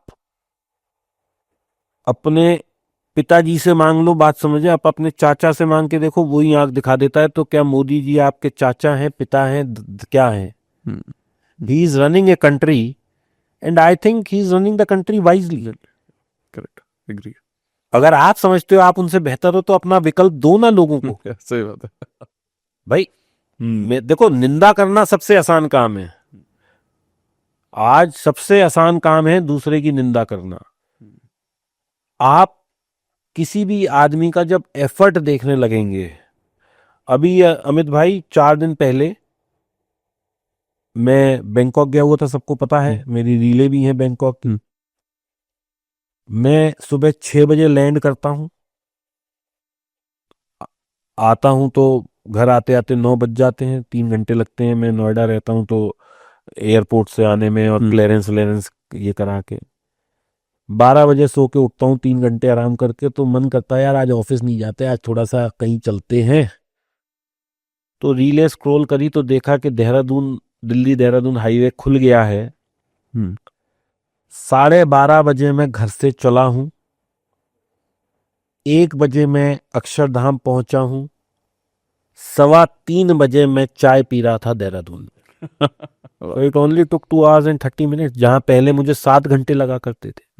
तो आप इसको प्रोग्रेस नहीं मानेंगे? क्या आप इसको एक विजन नहीं मानेंगे? लोगों को लग रहा है सड़क बन गई, मुझे क्या फायदा? अरे जिस जिस गांव से सड़क निकली है वहां पे पहले 50,000 रुपए बीघा जमीन नहीं थी, अब 3-3 लाख रुपए बीघा मिल रही है। तो क्या ओवरऑल लोगों की ग्रोथ नहीं हुई? True true, very true. अब उस सड़क के आसपास दुकानें बनेंगी, रेस्टोरेंट बनेंगे, लोग रुकेंगे, क्या पैसा इनफ्लो नहीं होगा? क्या बिजली पानी और बेहतर नहीं होगा? तो आप ना ये सोच रहे हैं मेरे व्यक्तिगत रूप से क्या किया। अरे भाई तेरा बच्चा पढ़ेगा, तेरा बच्चा आगे जाएगा, तेरे बच्चे के लिए सरकार कर रही है। तो देखिए फ्लॉस तो सब जगह है, आप कमियां निकालने चाहो तो कमी क्या अपने में नहीं है? सारी उम्र में शीशा सा वो करता रहा, अपने आप को चमकाता रहा, पता लगा धूल आईने पे थी। है ना, हमारे एक भाई साहब हैं अमर चौधरी जी, कहते हैं। तो कहने का मतलब है कि आप खुद कंट्रीब्यूट करना शुरू करिए। आपके घर के बाहर गंदगी है, आप उसे साफ करिए। आप एक आदमी करेगा, 2 करेगा, मतलब क्या ये इतनी बड़ी बात है कि हमारे प्राइम मिनिस्टर को कहना पड़ रहा है कि you have to use toilet for your sanitation? मतलब ये क्या 85 साल से हमें नहीं पता? मतलब सोच के देखिए कि हम लोग सोशल चीजों में कितना पिछड़े हुए हैं। Correct. Do our prime minister have to tell you this कि अपने घर के आसपास को स्वच्छ रखें? आप बताओ, ये कोई मतलब बताने वाली चीज है? तो भाई हम जिस देश में रहते हैं बहुत राजशाही में रहते हैं हम। और इसको जिस दिन हम लोग सारे ये सोचने लगेंगे कि देश अच्छा है, प्रोग्रेसिव है, लोग काम कर रहे हैं, आप लोग सब उसका हिस्सा बनिए। मतलब प्राइम मिनिस्टर एक कदम चल रहा है, अगर हम सब भी उसके साथ एक एक कदम चल दें तो पूरा मिला के 140 करोड़ कदम हो जाते हैं। देखो ना कहाँ पहुंच जाएगा देश। खुद कुछ करना नहीं, दूसरे की निंदा करनी, मैं तो इस पे सपोर्ट करता ही नहीं जी। So being rich और being wealthy, क्या फर्क है इन दोनों में? रिच माइंडसेट होता है, वेल्दी जेब होती है। ओके। मेरी जेब में पैसा और मेरा माइंडसेट है ही नहीं पैसा खर्च करने का, तो वो पैसा भी पड़ा पड़ा सड़ जाएगा। मैंने ऐसे बहुत सारे लाला लोग देखे हैं जो तिजोरियों में पड़े हैं करोड़ों रुपए, लेकिन अपनी जेब से दमड़ी ना खर्च कर पा रहे। तो रिच माइंडसेट जब तक नहीं होगा उस पैसे का कोई फायदा नहीं है। तो वेल्दी होना और रिच माइंडसेट होना 2 अलग अलग चीजें हैं। If you are earning well you should spend well, if you have capacities you should enjoy that luxury. एक किताब है सीक्रेट्स ऑफ मिलियनेयर माइंड। मैं किताब नहीं पढ़ता जी, मैं पढ़ ही नहीं सकता हूँ। अच्छा। Okay okay okay. तो जब मैंने इस किताब को पढ़ा तो मुझे इसमें ये बताया गया कि हम बचपन से ही ना हमारा मनी ब्लूप्रिंट क्रिएट हो जाता है। तो ये बचपन में हम पैसे के बारे में क्या जानते हैं और फैमिली में क्या देखते हैं, इसका इतना ज़्यादा इम्पैक्ट होता है? देखिए बचपन में क्या है, यहाँ पे मैं कहूँगा थोड़ा सा हमारे देश में ना पेरेंटिंग भी एक फ्लॉ है। हम बच्चे को क्या कहते हैं, बेटा बस 10वीं कर ले आगे जिंदगी सेट है, बेटा बस 12वीं कर ले उसके बाद तो कुछ है ही नहीं कलेश जिंदगी में, भाई ये निकाल लिया ना तो जिंदगी बन जाएगी। वो बेचारा कैसे तैसे 12वीं करता है, हम फिर उसे एक नया टारगेट देते हैं, बेटा ग्रेजुएशन कर ले आगे तो फिर क्या है, फिर तो आराम ही आराम है। जबकि साली जिंदगी की जद्दोजहद ही वहां से शुरू हो रही है। वो शादी करेगा, फैमिली करेगा, उसके रोज नई प्रॉब्लम्स आएंगी। So we are not preparing our kids for a problematic solution, we are just giving them a target, short oriented goal है। हम अपने बच्चों को ये नहीं सिखा रहे कि बेटा दुनिया में किस तरह जिया जाता है, हम उन्हें एक टारगेट ओरिएंटेशन सिखा रहे हैं। तो वो बस उस टारगेट तक ही भाग रहे हैं, वो कहाँ लाइफ के लिए आगे पर तैयार हो रहे हैं। हम उन्हें क्या कह रहे हैं, बेटा बस ये कर ले, बेटा बस ऐसा कर ले। हम उसे तैयार नहीं कर रहे, बेटा ये भी करना है और यू मस्ट अंडरस्टैंड कि लाइफ में ये प्रॉब्लम्स आती हैं, हमें उसका सॉल्यूशन ढूंढना है। ओके। एक एक जगह मैंने पढ़ा सर कि एक कॉन्सेप्ट होता है पे योरसेल्फ फर्स्ट वर्सेस बहुत सारे लोग जो ईएमआई के ट्रेंड में होते हैं, हर चीज ईएमआई पे, there nothing wrong in, but वो इतनी impulsive buying because of EMIs होती है। तो क्या ये मतलब आपको what do you think about this कि जो एक कॉन्सेप्ट है ईएमआई का, ये सच में फायदेमंद है या? देखिए अमित जी, मैं आपको इसका फर्क बताता हूँ। मेरे पास अकाउंट में 1 लाख 1.5 लाख रुपए है, मेरे को एक आईफोन खरीदना है, मैं स्टोर पे गया या मैं ऑनलाइन गया, उसने कहा जी 0% ब्याज पे ईएमआई ले लो, तो मैंने अपने पैसे की एफडी करा दी, यानी वहां से आई अर्न 7%। अब मैं ईएमआई के थ्रू लूं या बगैर ईएमआई के लूं, मुझे तो 1.5 लाख का ही फोन मिल रहा है। Why I am not using his money? So then EMI is beneficial if I have money in my mind. हाँ, या मेरे पास अभी 50-60 हजार रुपए हैं, लेकिन मुझे पता है मैं 2 महीने में इतना कमा लूंगा कि मैं ये ले सकूं, तो मुझे ईएमआई ले लेनी चाहिए। लेकिन अगर मेरी कमाई ही 50,000 है और मैं 1.5 लाख का फोन ले रहा हूं, that means I am burdening my self, I am over burdened. So people must understand this कि क्या मेरी जरूरत है और क्या मेरी ख्वाहिश है। क्या मेरी ख्वाहिशें मेरी जरूरत पे हावी हो रही हैं या मेरी जरूरतें मेरी ख्वाहिशों पे हावी हो रही हैं, ये समझना पड़ेगा। Okay. Here you need to understand, मैंने जैसे बताया कि 2 आदमी हैं, वो दोनों 2-2 लाख कमा रहे हैं। एक आदमी अपने पापा के साथ रह रहा है, उसका कोई रेंट नहीं है, उसके पापा भी कमाते हैं, वो उसे कुछ दे देते हैं, तो उसके पास तो 2 लाख से प्लस है मामला, वो आईफोन भी लेके घूम सकता है। लेकिन एक आदमी जो 2 लाख कमा रहा है, उसके 2 बच्चे पढ़ भी रहे हैं, उसकी वाइफ भी हाउस वाइफ है, उसको गाड़ी की ईएमआई भी देनी है, उसकी घर भी देनी है, और फिर वो कहता है कि मैं ईएमआई का फोन की भी दे दूं, तो भाई ये तो प्रेशर में रहने ही वाला है ना, जबकि कमा दोनों ही 2 लाख रहे हैं। तो हर आदमी की ख्वाहिश, जरूरतें बहुत पर्सनलाइज है, इसको हम एक जनरलाइज नहीं कर सकते। मे बी आपके लिए 5 लाख की घड़ी हो सकता है सस्ती हो, मेरे लिए 5 लाख की महंगी हो सकता है मेरे लिए 25 लाख की घड़ी सस्ती हो और आपके लिए हो सकता है 1 साल की कमाई हो। So we can not generalize 2 things. So money has its own deficiency, his own power, his own language for every individual in a very specific way. Okay. तो ये चीज आपको समझनी पड़ेगी कि क्या जरूरत है, क्या ख्वाहिश है, क्या मैं चीज जरूरत के लिए ले रहा हूं, क्या मैं चीज दिखावे के लिए ले रहा हूं, क्या यूटिलिटी है, ये सब का एनालिसिस आपको करना पड़ेगा। ओके। एक यहीं पर जब हम दिखावे की बात करते हैं, तो जैसे लोग ना गाड़ियां खरीदते हैं, आपको क्या लगता है कि मतलब अगेन थोड़ा सा इसमें भी डिपेंड करेगा सिचुएशन कैसी है लोगों की, बट एक आम आदमी जो नॉर्मली ऑफिस जाता है, उसको कौन सी गाड़ी एक्चुअली में लेनी चाहिए, ये इसका प्रोपोर्शन कैसे डिसाइड होता है? आदमी को देखिए, आदमी अल्टीमेटली कमाता तो खर्च करने के लिए ही है। हाँ। अब उसका कभी भी अपनी खर्च, जो मान लो 1 लाख कमा रहा है, तो उसकी सारी ईएमआई 40,000 के अंदर होनी चाहिए। Okay, super. अब मुझे नहीं पता वो 1 लाख कमा रहा है, 2 लाख कमा रहा है, 50,000 कमा रहा है, 5 लाख कमा रहा है, इस पे हम जाते ही नहीं। ठीक है, ओके। उसकी ईएमआई 40% ऑफ सैलरी होनी चाहिए। उसमें ईएमआई चाहे वो रेंट के फॉर्म में हो, वो भी तो ईएमआई है, करेक्ट है, चाहे वो अपना वो हो, आईफोन हो, चाहे कार हो। अब इसका भी एक वो फॉर्मूला है वैसे तो बना हुआ, लेकिन मैं उसको मानता नहीं हूं कि आपकी जितनी पूरे साल की सैलरी है, आपकी गाड़ी उसके 3x से ज्यादा नहीं होनी चाहिए। ओके। अगर बड़ी लेनी है तो अगर आप 20 लाख कमाते हैं और 8 लाख की गाड़ी ले रहे हैं, वो तो बेस्ट इकोनॉमिक्स है। लेकिन अगर कहीं आपको बिल्कुल ही लग्जरी चाहिए, तो आपकी 3 साल से ज्यादा की सैलरी की गाड़ी नहीं होनी चाहिए। यानी कि अगर आप 20-25 लाख कमाते हैं, तो आप 60 लाख की मर्सिडीज अगर ले लेते हैं, तो आप अपनी 1 लाख की ईएमआई से उसे निपटा लेंगे। लेकिन फिर वही बात है कि 1 लाख फिर आपकी 50% से ज्यादा नहीं, 40% ज्यादा नहीं होनी चाहिए। ये भी तो वो फॉर्मूला अपने आप बन जाएगा, जैसे मर्जी कान पकड़ लो। ये है। Okay, super.